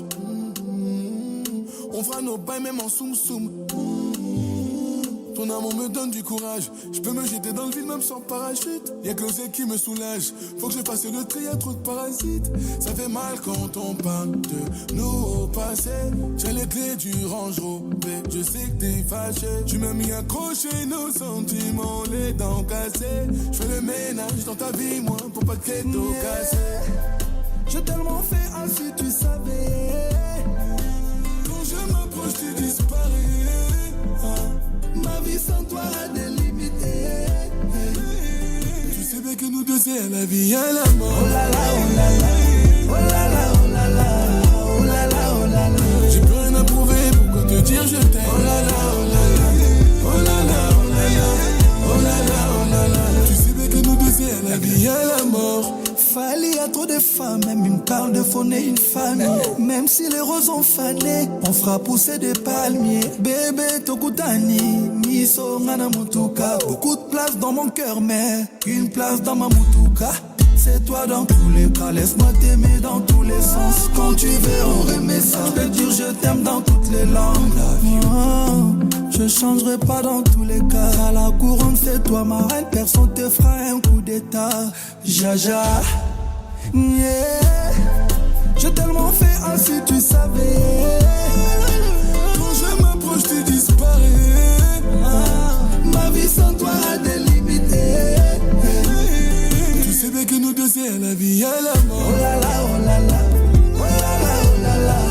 Oh là là, oh là là. J'ai plus rien à prouver, pourquoi te dire je t'aime. Oh là là, oh là là. Oh là là, oh là là. Oh là là, oh là là. Tu sais bien que nous deux c'est la vie et la mort. Tu sais bien que nous deux c'est la vie et la mort. Tu sais bien que nous deux c'est la vie et la mort. Dany Santé, l'amour doigt magique. Tu sais bien que nous deux c'est la vie et la mort.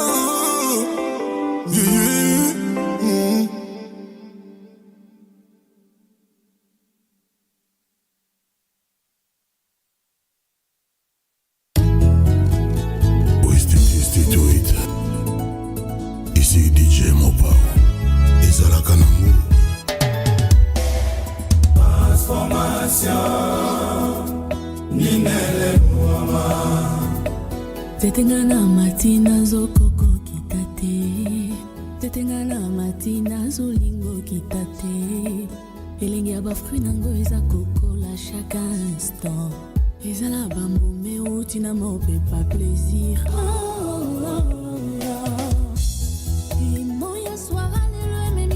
Sur scène, featuring acteur nanga immortel. Cinéma yango etonda action ya plaisir, pe en couleur interdit et pas ya ba mineur. Et ba mwana. Ah Ninel, je vous assure l'amour est à l'okola noto. Yomoto nyosako qui s'est transformé. Okokyoko ma bébé, okokyoko ma kitty, okokyoko ma belle. Ministre maire Hugues Golondele, Légion d'honneur. À l'instant, je vous parle de la Bomani aéroport. Oyo, avion ya chérie Nangelingi atterri. À l'instant, je vous parle de la Hugues Tobongwani Banamike. Je préférais Nabissa Toponi Lipate Koukoulé. Molangwe. Et Koukoulé. Molangwe.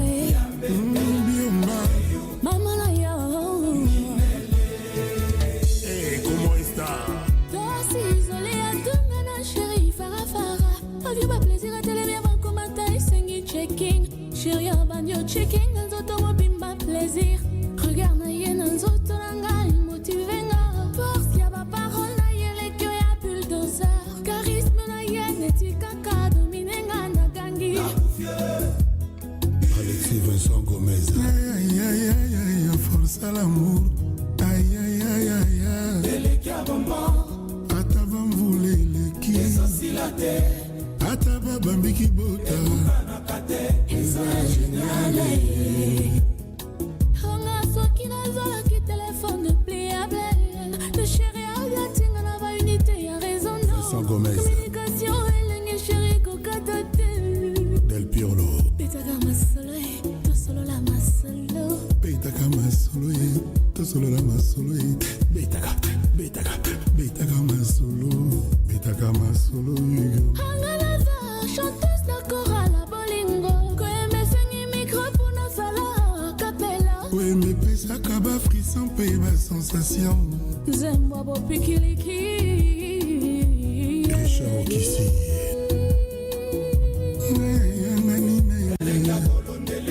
Anissa Ninel Ngolondele. Atana tafuni tafuni. Yohan Yeso. Hataba bambiki bota. Ebukana kate. Exagenale.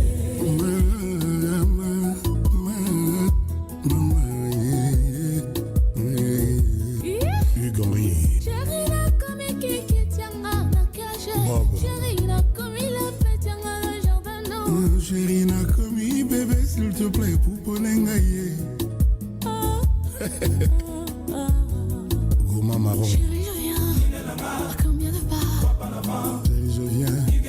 Combien de pas? Chérie, je viens. À combien de pas? Chérie, je viens. Combien de pas? Conseiller Aubrey Johnson. Inel Azalia pour la yo, prends bien soin de moi. Chérie, Azalia pour la yo, tala kangaye. Anissa Nazalia pour la yo, tala kangaye. Chérie, Nazalia pour la yo, dolo tengaye. Anissa Nazalia pour la yo, moi attention mingi. Njerae. Affection, oui. Affection, oui. Basseur, y assure. Chérie, je viens. Combien de pas? Chérie, je viens. Combien de pas? Chérie, je viens. À combien de pas? Chérie, je viens. Oh, coucoulé. Molangwe. Ah, coucoulé. Ah, molango. Utiamba. Mama ya.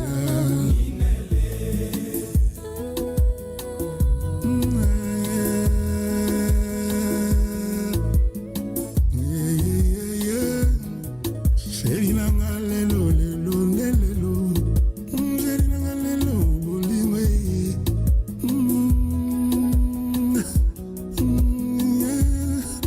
Salango nango salakate. Faire goûter nango na goûtate. Yanga nina ina.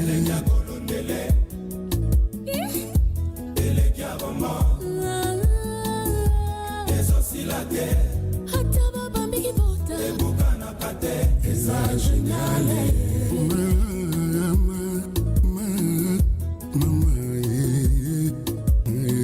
Ma soeur Yalelo na lobby, Marie-Christine, Annick na Michel, Maître Kenneth. Ma petite est sûre, en tout, Paul, Yasolé, Jennifer.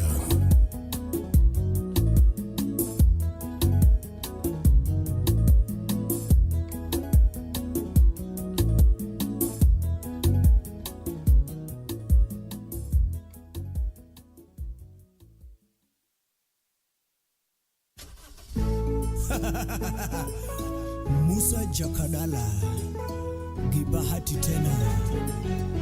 Big shout out to Vince on the beat, by the way. Nite baby, nite honey sweetie, nite darling, nite my habibi, nite baby, nite honey sweetie, yangu pipi, wendo masukari, anilikupenda, ninakupenda, na nitakupenda. I love you ma, anilikupenda, ninakupenda, na nitakupenda. I love you ma, basi nipe nikupe watoto.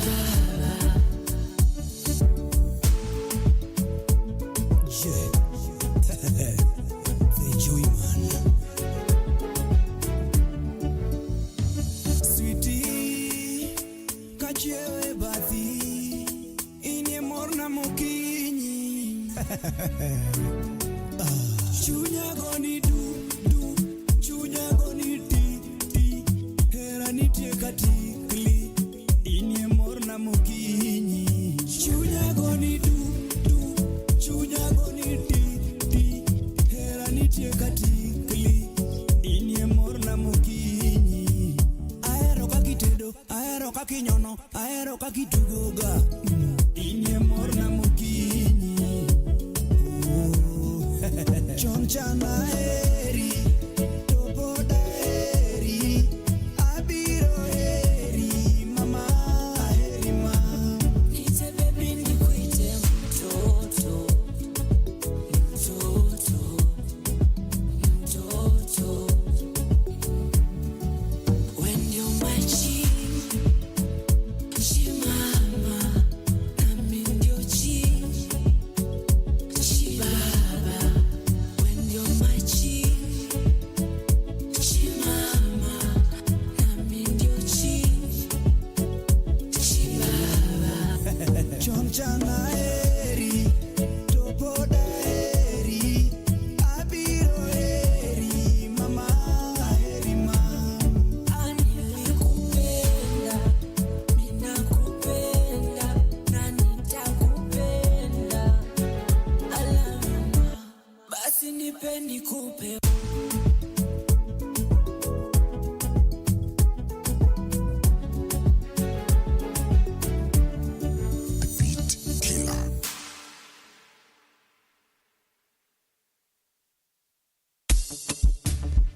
Hey.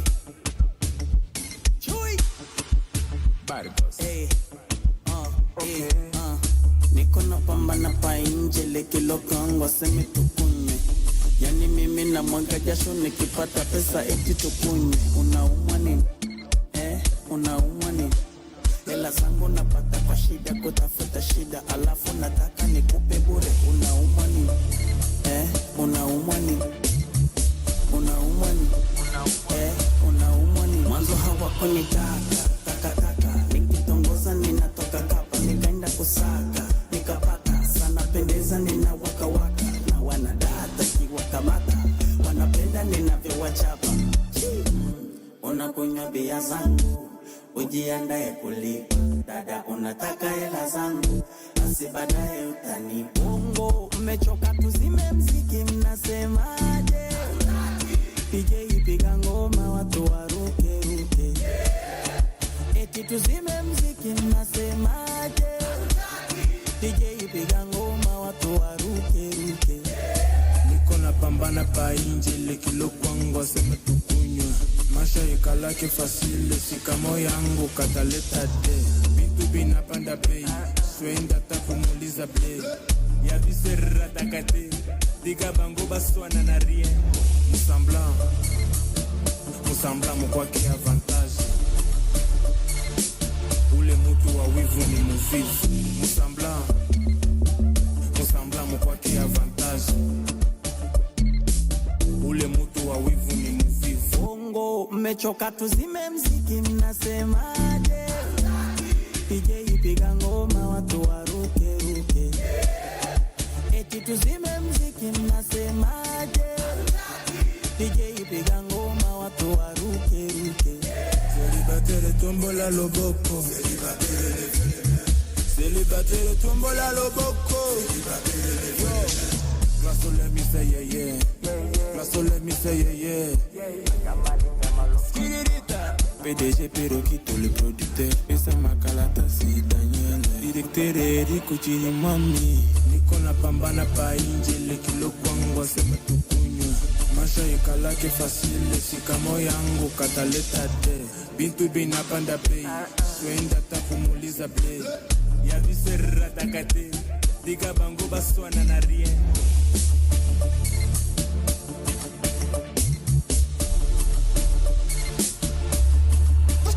Zebra.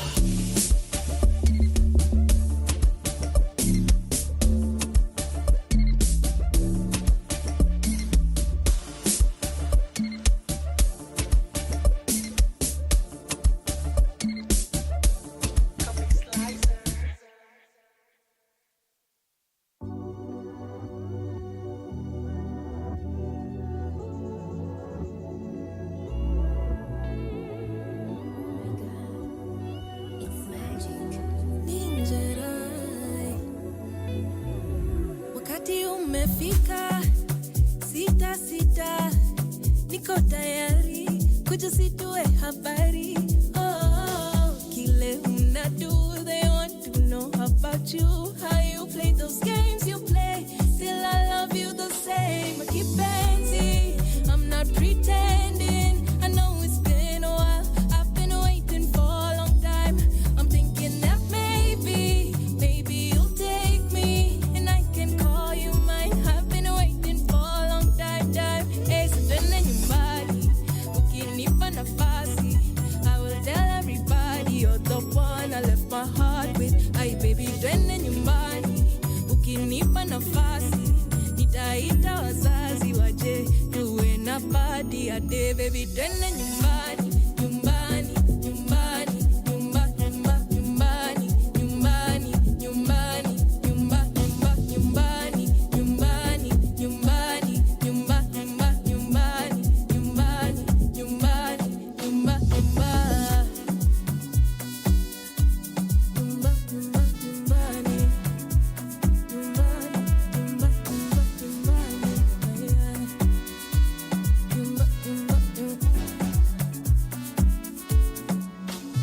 let's not waste no time. I already know your mind, and if you decide, we can go away tonight. Tuende awe mimi na wewe, oivu wamesema te, ashapata wake. Twende nyumbani, ukinipa nafasi, I will tell everybody you're the one I left my heart with. Ay baby, twende nyumbani, ukinipa nafasi, nitaita wazazi waje tuwe na party ya day. Baby, twende nyumbani, nyumbani, nyumbani, nyumbani, nyumbani, nyumbani, nyumbani. Say baby, twende nyumbani, nyumbani, nyumbani, nyumbani, nyumbani, nyumbani, nyumbani.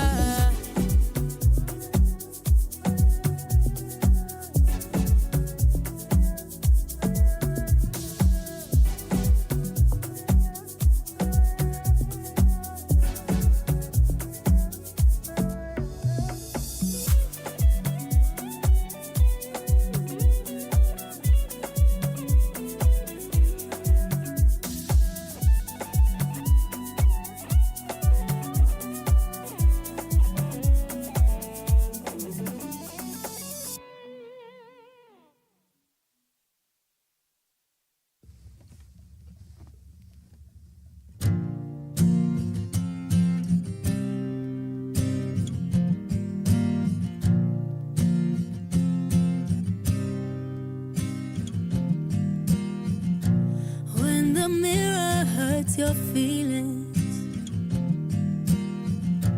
you believe in all its lies.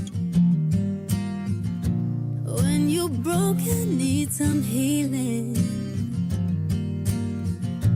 and there's storm clouds in your eyes. Give all your tears to me. Give all your tears to me. If you're trying, nothing works. Baby, you don't have to hurt. Give all your tears to me, and I'll cry them for you. I'll cry them for you.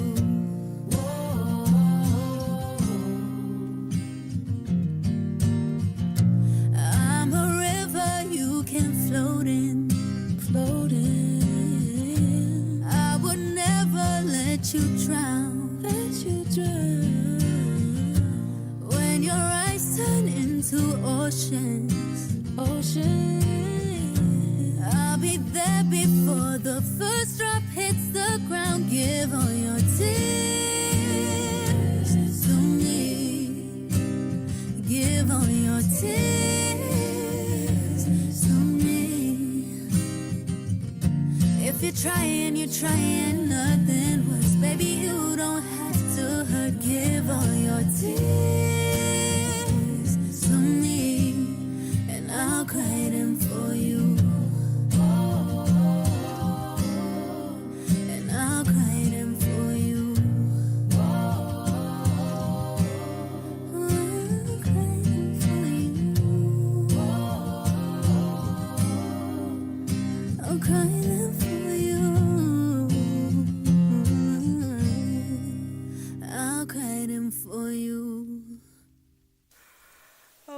that was such an emotional, an emotional. Oh my God, I got touched right there by Tyler. Really? Oh my God. Oh my God. I'm used to Tyler being so sexy, yes. God. Being pushed to start. Like such Push that make with me no hesitation. sweat, make me And shaking the jump, waist. jump.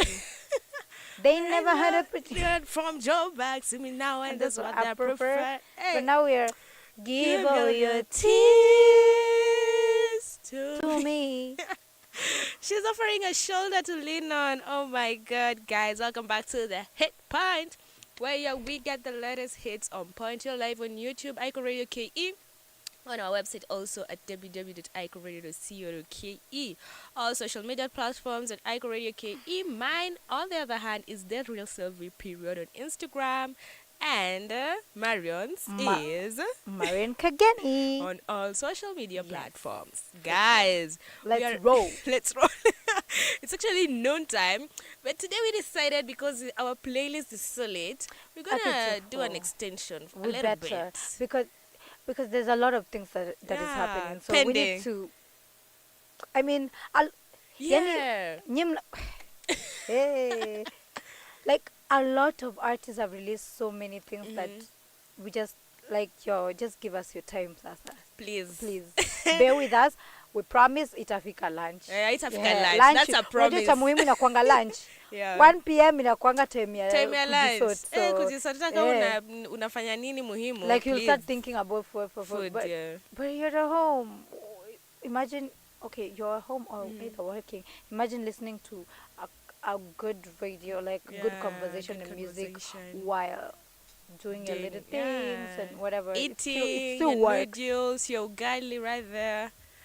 Anyway, guys, my WhatsApp number is 0788380030. That's where you can hit us up.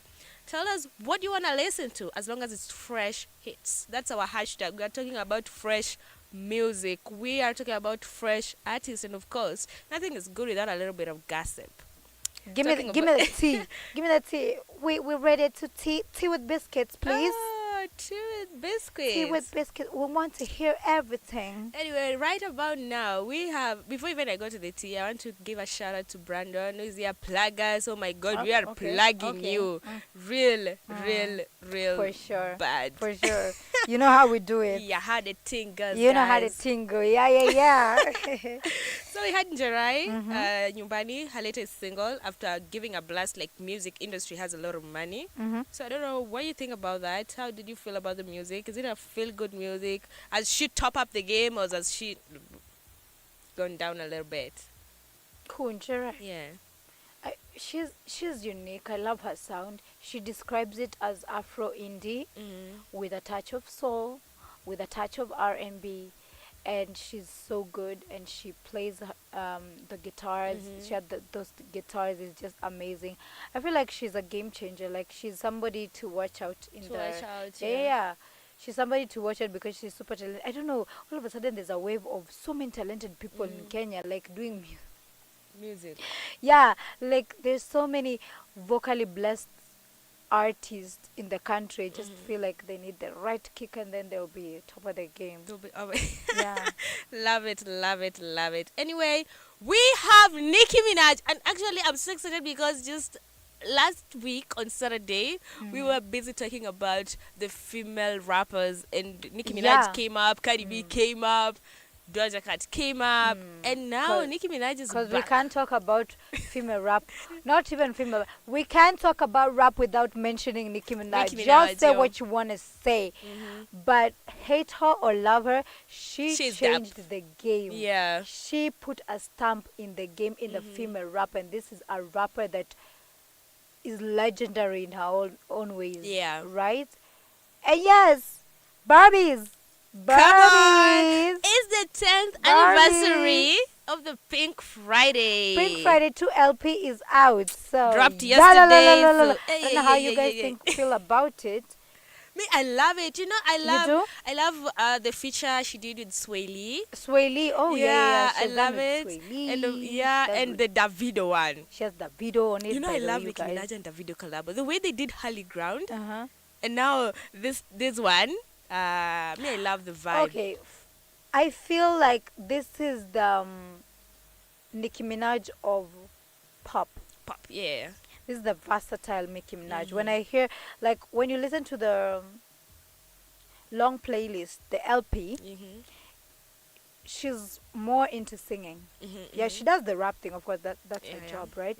But she has induced some of those. You know the Nicki Minaj that used to sing to us. Oh oh oh, Starships are meant and Starship, and the super bars and all that. And it was a banger for sure. It was topping the Billboard charts for sure. And right now with this LP, it's different because it has the Nicki Minaj the popster. It's a blend of Nicki Minaj the rapper and Nicki Minaj the popster. Yeah. One thing about Nicki Minaj, she doesn't want to be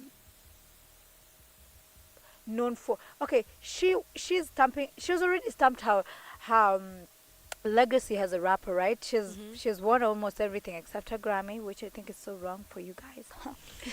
But she's a rapper who likes to play with sounds. Like, it's similar to what Doja Cat. No wonder Doja Cat adores her, because she's a rapper who she wants to rap today, tomorrow she wants to sing. The other day she wants to, she wants to put her vocals here. She wants to do pop. She wants to do R&B. Sometimes it's pills and passions, and she wants you to be in the emotions and all that, And for this album, I feel Nicki Minaj, the singer, is unleashed. The popster is unleashed.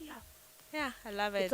It's emotions and rap and talking about life, her life experiences and what is happening in the game right now, like how she has changed the industry for sure, and all that. Yeah, Pink Friday too. So yeah, Barbies, I know Barbies love it. Barbies are like, Barbies love it. Barbies are a wave where you touch one. And I love the way Nicki Minaj has personally just brought the Barbie's word, like the brand Barbie, until this point. At this point when you say, I'm a Barbie, you can relate to Nicki Minaj. The first thing that comes to your mind is Nicki, and Nicki. And actually, the collabs she has done, the kind of artists she has brought to this LP are, I can say, dancehall artists. We have Skilly Bang also. I'm Skilly Bang is in the LP? Yeah. Wow, that is, Skilly Bang is mad. So I'm like, Nicki Minaj is so talented. That's why I always say that as an artist, even if you see other big artists out there, it's not about just singing. It's how do you maintain. For her, what makes her stand without a doubt is her flow. Her flow is ridiculous, magical. Her rap flow is crazy. Her versatility. Y'all know Nicki Minaj will unleash her dancehall side because she's Trini. She's I from love the Caribbean. Dancehall side. So she will do her dancehall today.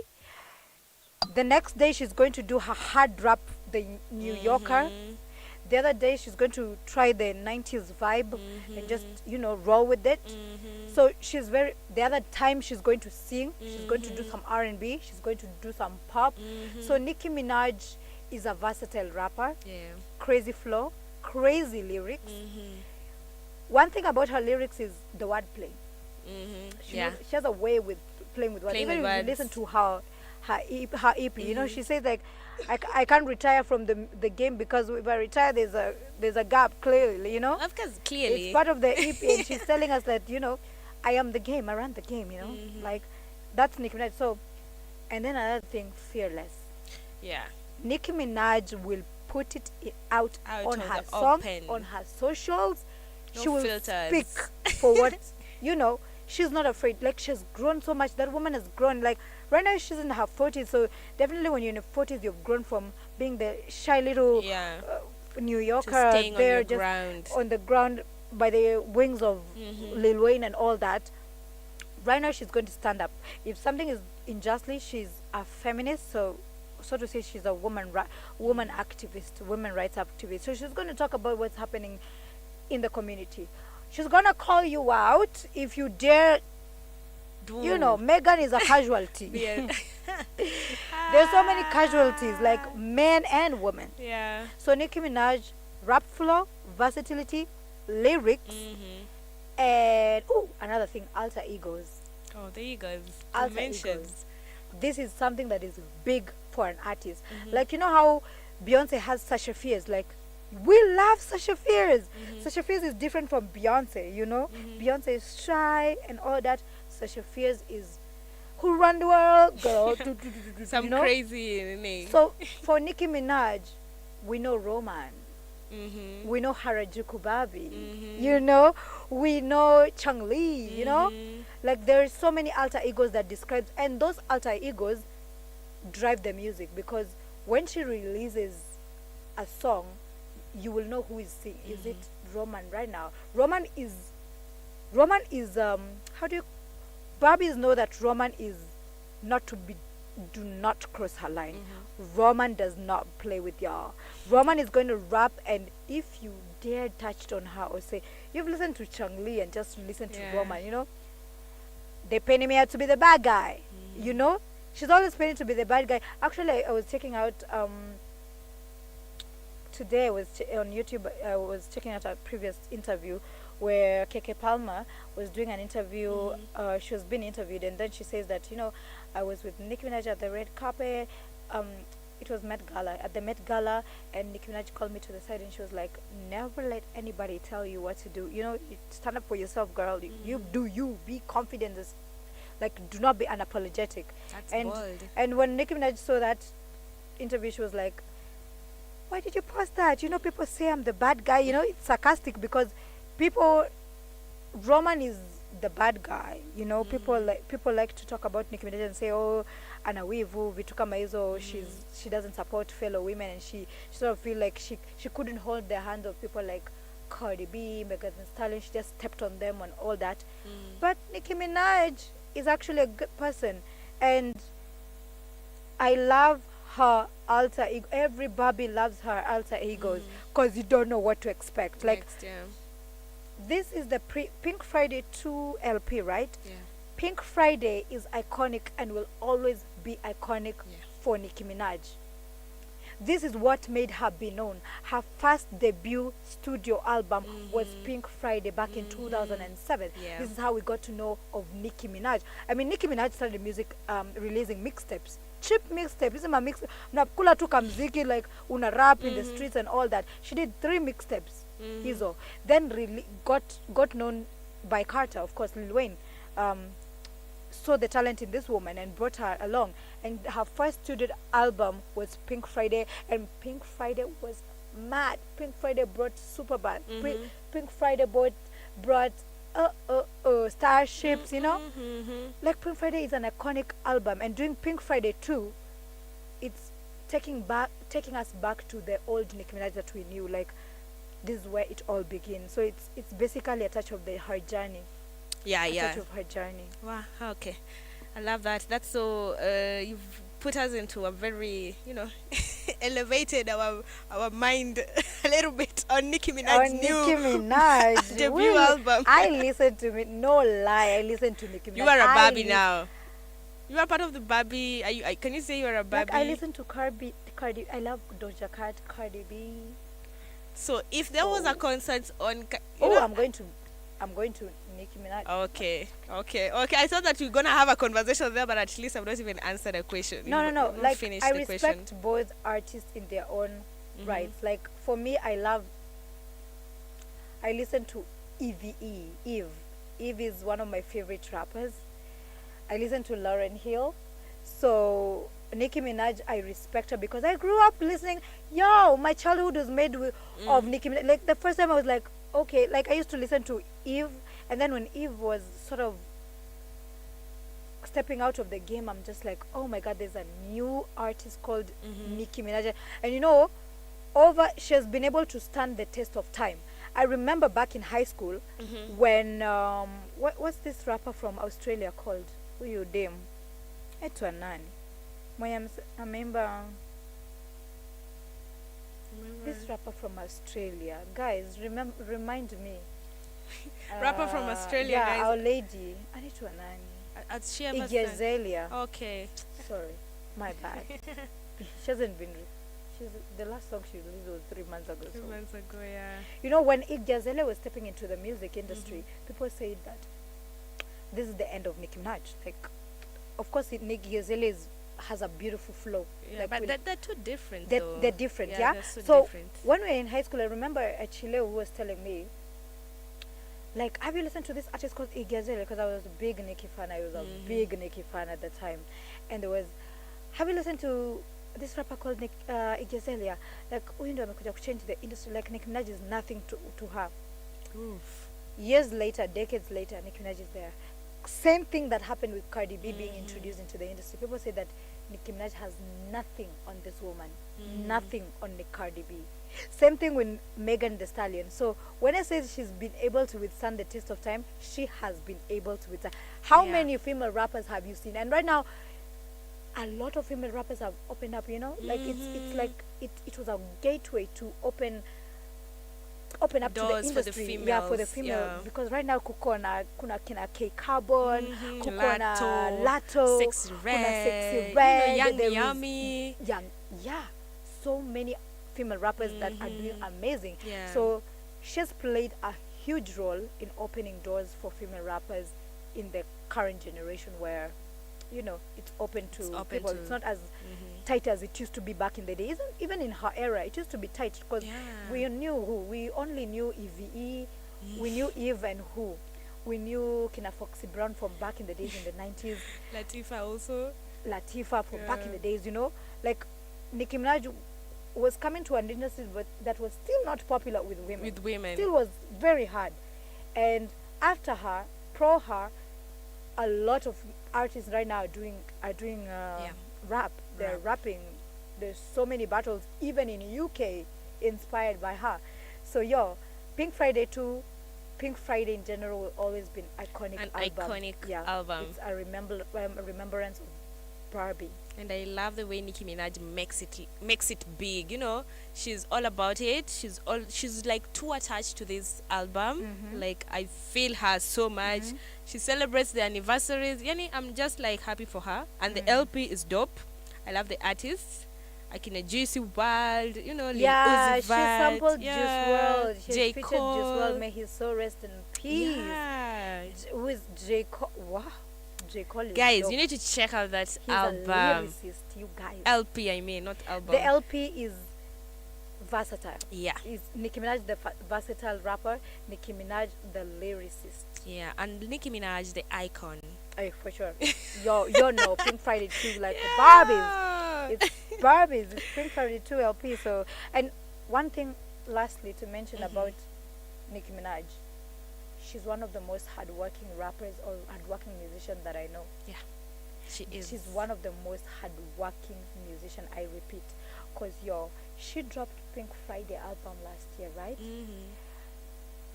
Prior to that, she has been dropping music on repeat and repeat and repeat. Like, she's always doing something. She is the founder of Heavy On It Records and Queen Radio. So this is a woman. So right now she's, as much as we knew her from the Young Money, Cash Money, records, she's now able to produce, come up with her own records, Heavy On It, which has imetoa wimbo kama Super Freaky, which was dope. It was so dope. Super Freaky was top of the Billboard chart. Yeah, it was so dope. Yeah, so a lot of good music came from the Heavy On It, and when we heard of it, we're like, oh, now Nicki Minaj is spreading her wings alone. Like, from she adores Lil Wayne. Lil Wayne is her favorite rapper. She recognizes it as the goat. I do too. And spreading her wings and just like, I've done the best for this industry. I have done the level. I've mentioned kina Birdman, kina Lil Wayne, kina Drake in this, kina Tiger. See, they were in the same level. And we've been doing some amazing stuff, but now it's time for me to do my own thing. But still, I give credit where it's due. So her having her own record label, that's iconic, and it was about time. Honestly, it was about time. She has been in the it was about time. Also, she is a mom to top it up, so it's a win-win, a bingo situation. Yeah. So let's just go straight before we lap up. Hey, oh my God. We're lapping up to this. Hey, we're lapping up. Wakamba, we're lapping up. Wakamba na fly. Anyway, before we wrap up the international segment, we have Lamar, who actually dropped an album. Kendrick Lamar. And you know, it's so exciting because just the other day we were talking about these rappers. We were talking about Lamar. Remember when we are here with Cosmos? We were talking about arguing about we were talking rappers. about who's the dopest. Yeah. We were having this conversation of Lamar versus J. Cole, yeah. Jay-Z versus Nas. You know, like music. Here we love. Oh my God. We like that. You know, we like. You know, it's inevitable not to compare. Like, we're talking about Lamar. Kumbe Lamar was to surprise us. He was even trending on X. Like, I love it. I just went to YouTube. So once, the other day, yesterday, I saw one song, listened to it. I'm like, oh, Lamar. Then I listened to another song. I'm like, it can't be coincident like two songs at the same time. This must be an album or an EP or 12 something. 12 songs. When I go there, it's a whole album. 12 tracks in it. 12 tracks. Guys, go check out that album if you are actually a rap fan, a hip hop fan. Oh my god. It's very unique. First of all, the GNX album, it's very unique. It has that old school vibe. Yeah. Same too. I've seen Calligraph do the same thing with his new song with Bridget Blue. Your song it's old school tune tune tune tune tune tune tune. So Calligraph, for all of you who knows him, ametoka West Coast, California. So you know West Coast rappers kina our California, kina Tupac, you know, you know, kina Dr. Dre, you know, this is the same hood that hata nani ametoka huko actually, nani wa Chicago. So this he's from California, right? And California has this West Coast vibe that you can't run away from it. Yeah, and kina Snoop, West Coast, you know. Yeah. So what the GNX album he has done is bring the old school rap, you know, those tune of old school rap, and sampled a lot of artists. He has sampled Luther Vandross in the album. Oh, he has sampled a lot of artists. Yes, he sampled vocals from Luther Vandross, the legendary. He has sampled vocals from who else? Let me see. Cheryl Lynn. He has sampled in he has also used vocals in this song. There's this song. He has done it with Caesar. Oh yeah. I saw that. You heard the Caesar vocals. Yeah, I heard that. So it's crazy what he has done with, and he teased us. This nigga teased us because when they were doing that rap beef between, it was Drake versus Lamar in They Not Like Us. The beginning of the They Not Like Us, he was sampling a snippet of these songs, some of these songs, like a feature of, I don't know if it's Squabble Up, the song called Squabble Up in his album. Squabble Up. Okay, I'll get back to it. Ndajua tu. Oh, and he sampled it, knowing that he's going to drop an album before December. Yani ya kucross, ya kuvuka mwaka, cross the year. And another thing that we as music fans have noted is when they were having the beef with Drake, Drake dropped the Heart Part 6 song, and what Lamar has done is drop Heart Part 6 as part of the album. Yeah, don't mess with Lamar. Lamar is, you know. And then there's a song, let me talk about this song called Man at the Garden. If you listen at Man at the Garden, it's similar to, it's a lyrics song, like lyrically mad. But where has he brought the inspiration from? It's from One Mic by Nas. Like when you listen to Nas One Mic, it's so similar to the Man at the Garden by Lamar. And Lamar has always been given flowers to Nas for sure. He has always said that this is one of the artists that I look up to, you know. And Lamar is regarded as one of the greatest rappers of our generation because of lyrical flow. Another thing, sex, money, and women, you know, he's always vocal about. And Lamar, what makes him stand out as a rapper is he's a poetic guy. Yeah. Of course, you know him from Poetic Justice. You know, he's a writer, he's a writer is a poet in short. So he always puts his poets in his music. He touched the soul. That will always be outstanding in rap. Yeah. It will always be outstanding. Because you're used to listening to our okay. But a rapper who makes you listen and think, touches you, think, you know, you get. It's that like is a rapper in listening to blues and nene, but now in a rap way. Yeah. Yeah, for Love sure, for it, sure. Yeah, yeah. like in a rap way in that you're going to, his songwriting skills and real lyrics will always be outstanding for me and for many others. That's why he's regarded as one of the greatest rappers, honestly, of our generation. Because his songwriting skills is top notch. His music is steady, slow, but really amazing and reasonable. And the album is the same. Like, I love that old school vibe that he has brought in in Gen X album. You guys, and Gen X is a car. So even if you check the visualizer, it's a car, like a car and him. Yeah. And the thing that I like about visualizers and those visualizers is that they make you listen to the lyrics. You know, when you drop a music video, most of the time utaangalia like music video, like, you know, mbona amevaa hiyo, mbona amevaa hivi, mbona gari kali yeah, you know, like unakwanga hapo attention switches akibahati huyu model ni mgani. But when you have a visualizer, like even in Pink Friday 2 LP, you listen. Unasikiza sana. And that's the beauty of having before you drop all this music video, because for him is rap first, listen to it, because a lot of right now is always. And then another thing about, let me mention about Lamar, rappers these days is always about sales. Music ni za kuuza. Unaona, for him how he came out is, man, I'm going to drop mixtapes, and you know, whoever is going to love it or not, I don't give a damn. Problem, like that's your problem. I'm going to talk about business. it. Already did mine. It's similar to that's why I love Wakadinali. It's similar to how they came into the industry. Like Wakadinali didn't have airplay. They were just like doing their thing. What were our media you were chasing and all that. And the people will now it's always about the people. So for Lamar it's always about the people. How we got into the industry is like, okay, wacha mimi nichape muziki yangu, wewe utanicheza sawa, wacha nicheza mimi najua mimi noma, mimi najitambua, una get. And when you listen to him is that's the time you know, like, huyu mtu ni mshairi. Hey, okay, I like how he's talking about, he's not afraid to talk about the, okay, I love Kuna it. lines. Yeah, rappers right now, honestly, when you listen to, I'm not going to mention them, but when you listen to most of these new rappers, especially drill and trap, it's usually geared towards salesy, commercial music. And yeah, you can't run away from the money because music is commercial, right?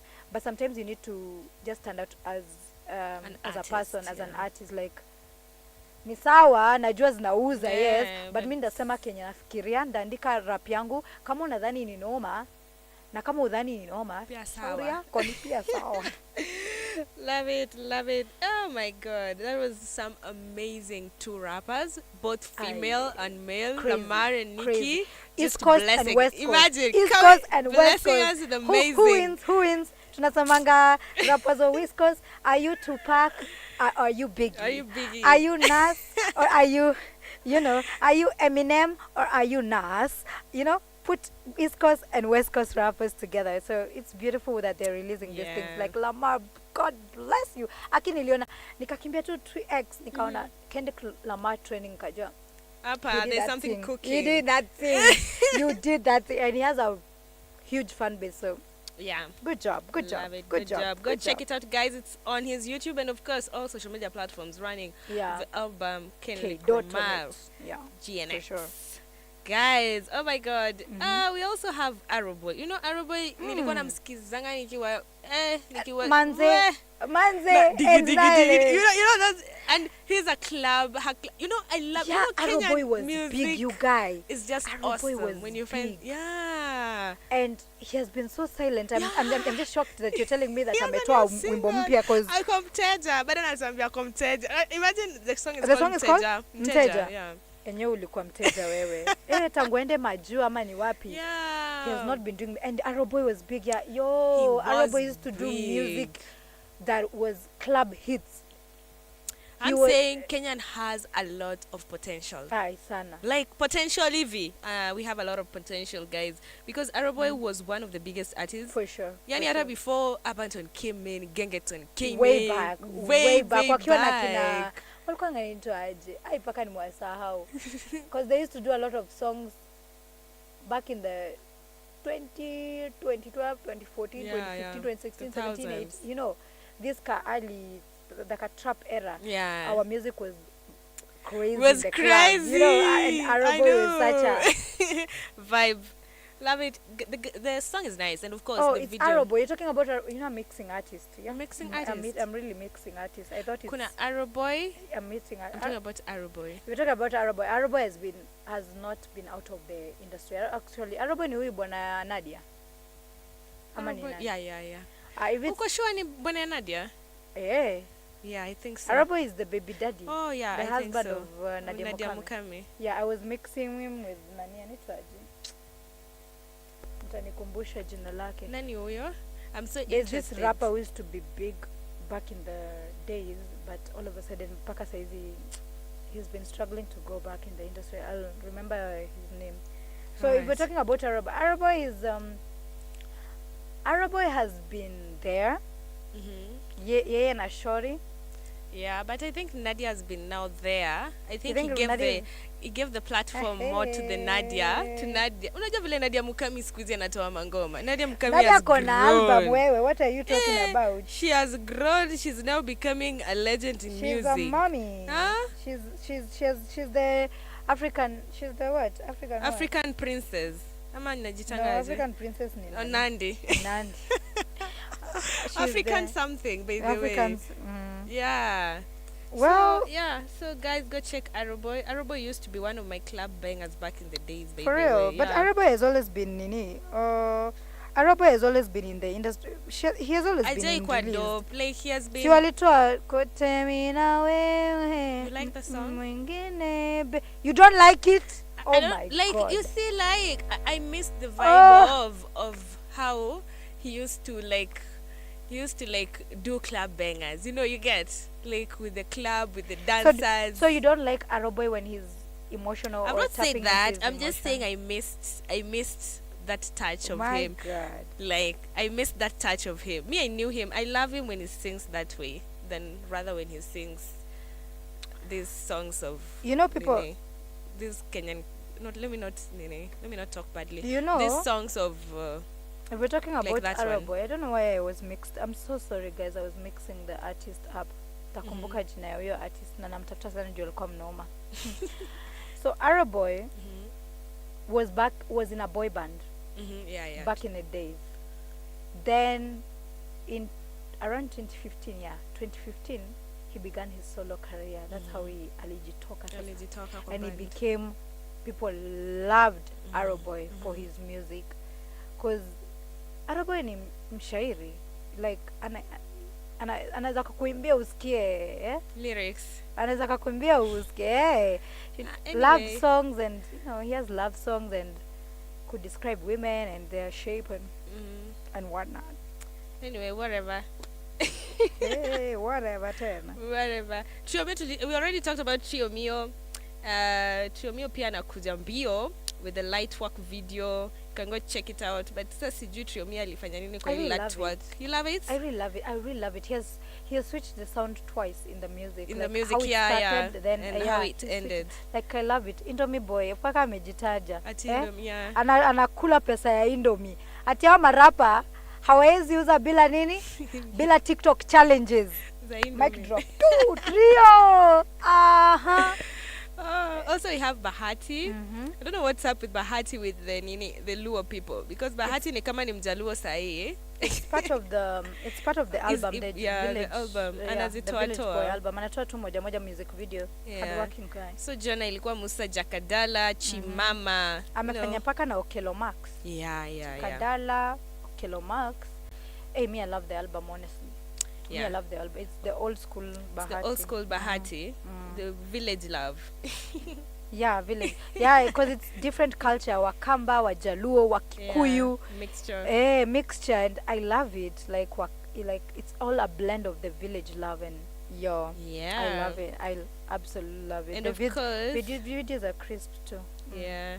And of course, as we wrap up, because I see people are almost, we tulisema tufike lunchtime. Hatutafika.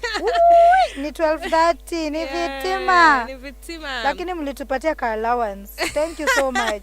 And they're Kulikuwa na still motion tuning mob. in. Brandon right here is saying Biggie forever. Biggie forever. Yay! West. Oh, East Coast. East Coast. Yeah. Biggie For sure. forever. For sure. We also had Saru for the morning. Motif the Dan. Gongewa. Gongewa. Wow, which is aligongewa nice. kweli. Na nyinyi aki watu wanyama huko. Yaani paka Saru mnagongea paka Saru. Yeah. Ani life itabidi mmezoea. But I love the song actually. They normally say that Saru a lot of people say that Saru doesn't perform well in her own song. She performs well in collabs. In collabs. Yeah. So how do you feel like about and like it? Mandy, you know, when of course Mandy Mandy performs well in all like beat collabo beat her own. So for Saru, she's so fire in collabos that people feel like when she's releasing her own song, okay, like. But for me, for sure, Gongewa and Maintain Ivo has been so good. It's like so good. I feel like saizi yako poa. Guys, nini liwambianga tu Mandy. Anyway, I don't want to get into details. Sawa. But yeah, unajua sitaki kuwekwa kwa sports.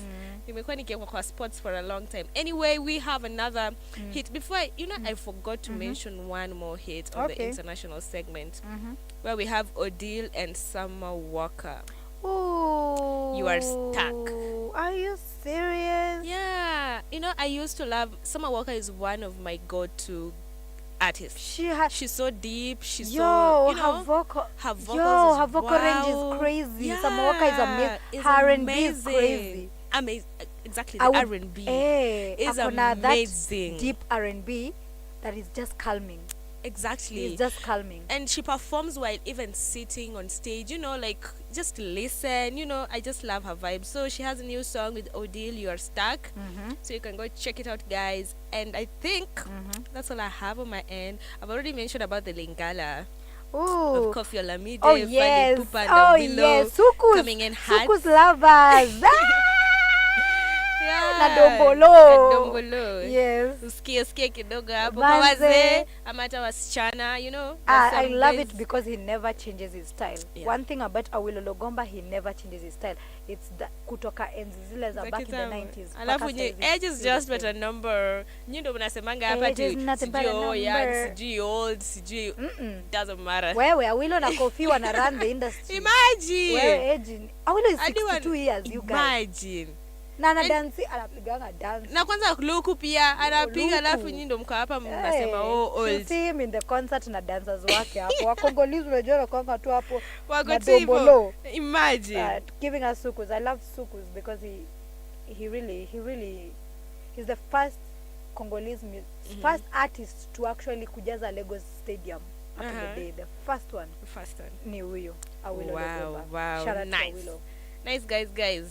I think that's about now. And before, of course, we wrap up this show, of course, we need to plug you guys. Na event here December. We have the Blankets and White December edition. Yeah. On the 22nd. That is today. Ama? No, 22nd of what? No, not 22nd. I'm reading this nini na niambia ati 22nd. So I'm like, yo. We have artists like Nyashinsky, Njerae, Costa Ojwang. Guys, we actually interviewed Costa Ojwang on the Breakfast Jam. You should go check it out on our YouTube channel. Sure. And he's mad. Costa Ojwang is a vibe. Like literally, he's an artist and he's a vibe. Yeah. Have Nyashinsky and Njerae are gonna perform there. So guys, if you are into this Blanket and Wine edition, you should just go, you know, December on 22nd, go check it out, grab your tickets, you know. The theme is fully Kenyan, please. Kenyan. Yeah, and that's Black the theme. Wine is such a big deal, you guys. Yeah, a very iconic festival. If you want to get a very, you know, unforgettable experience, you know, just vibe with the Kenyan culture, please, on the 22nd of December, just preserve your money, preserve your date, preserve anything, you know. You're celebrating the Kenyan summer vibes, your thing. Kenyan summer vibes. Guys, it's been a pleasure.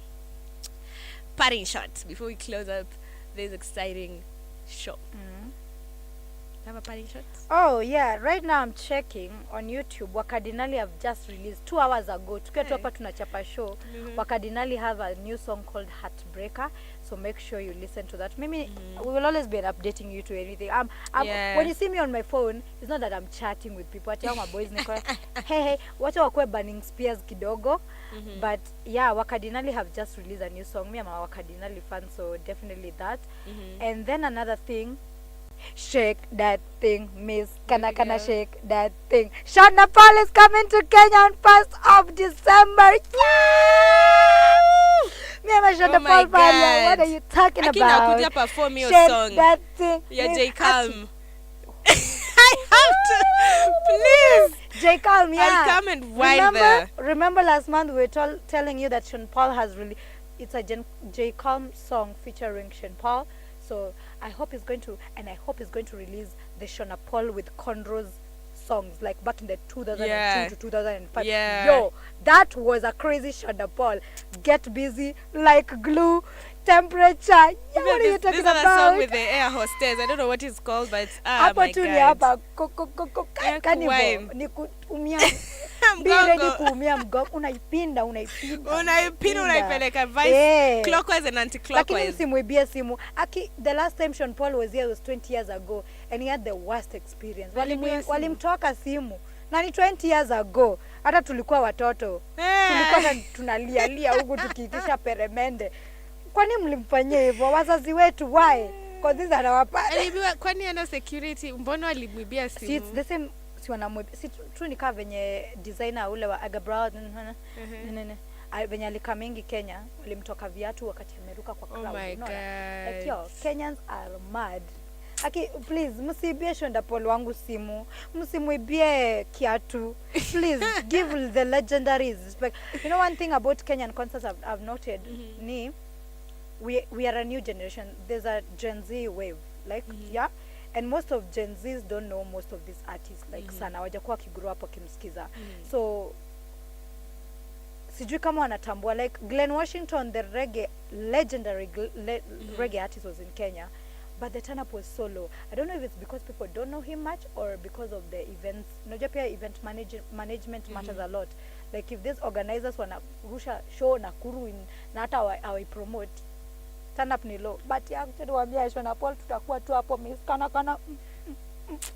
Yeah, and because of course he was back in the days, but if he wants to be the Gen Z wamjue lazima afanye hizi concert. Which he has done. Si amefanya he has to be exposed. And he has been releasing a lot of music. We have been saying again on the show. Babs Cartel and Shona Paul have been releasing music. And that's why I love when our artists wa kitambo they are now like revamping. Yeah, and they're not changing their style. Like bado tu wako the same. Unajua shida inakuanga you're changing their style too much or you're trying too hard to be Gen Z driven else, or whatever.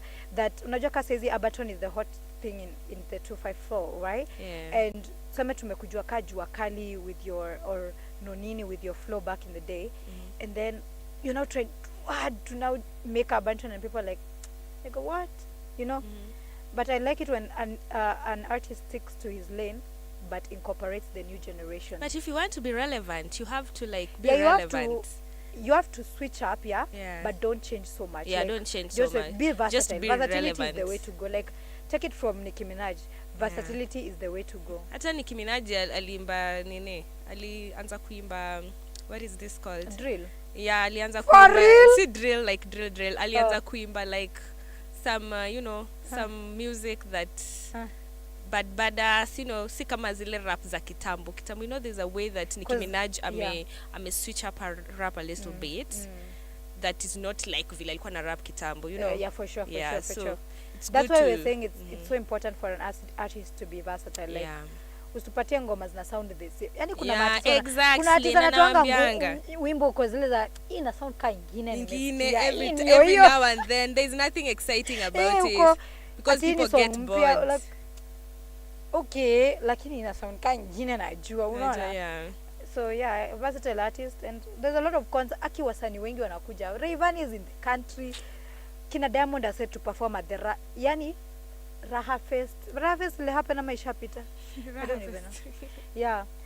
Kuna kina Rayvanny, they have a concert coming up.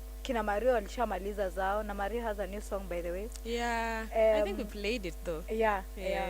Mario has, it's an album coming up, so ana release. Wasanii wameamua kutumaliza. Wamesema kufunga mwaka ni in style. Hata J Melody alikuwa na song tena. J Melody had a song. I love you. J Melody na mapenzi. Siku moja tutushtue na kanini. J Melody alisema ni tu. Mapenzi forever. Tu benye na mapenzi. Okay.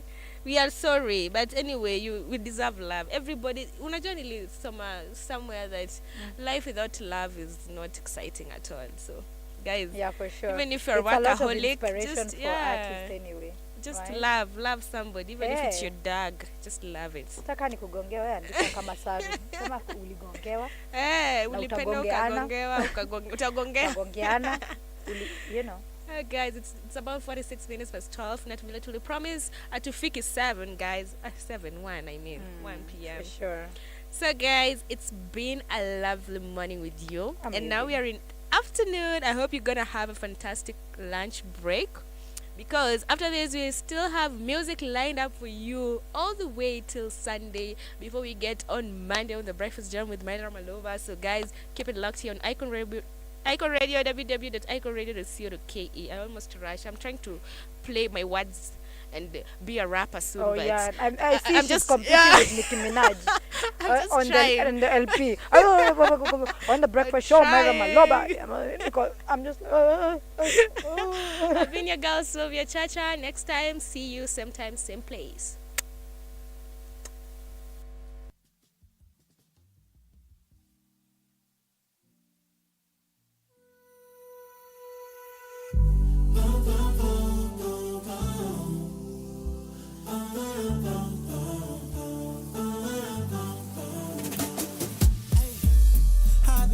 Searching for that take-home kind of love, the kind that only comes once in your life.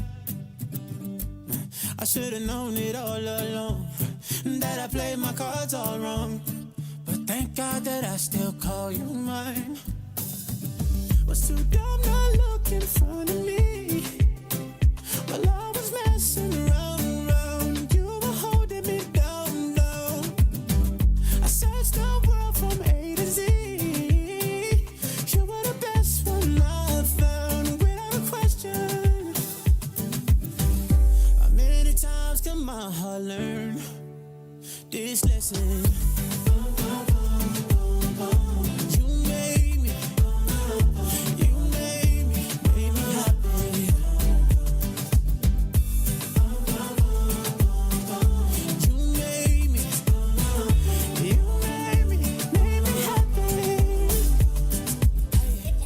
I was playing it cool, denied my love for you, like I got soulmates falling from the sky. You were standing right here all alone. Life was too loud to hear your song. Love could really make you blind. Was too dumb not look in front of me, while I was messing around. And you were holding me down. I searched the world from A to Z. You were the best one I found, without a question. How many times can my heart learn this lesson?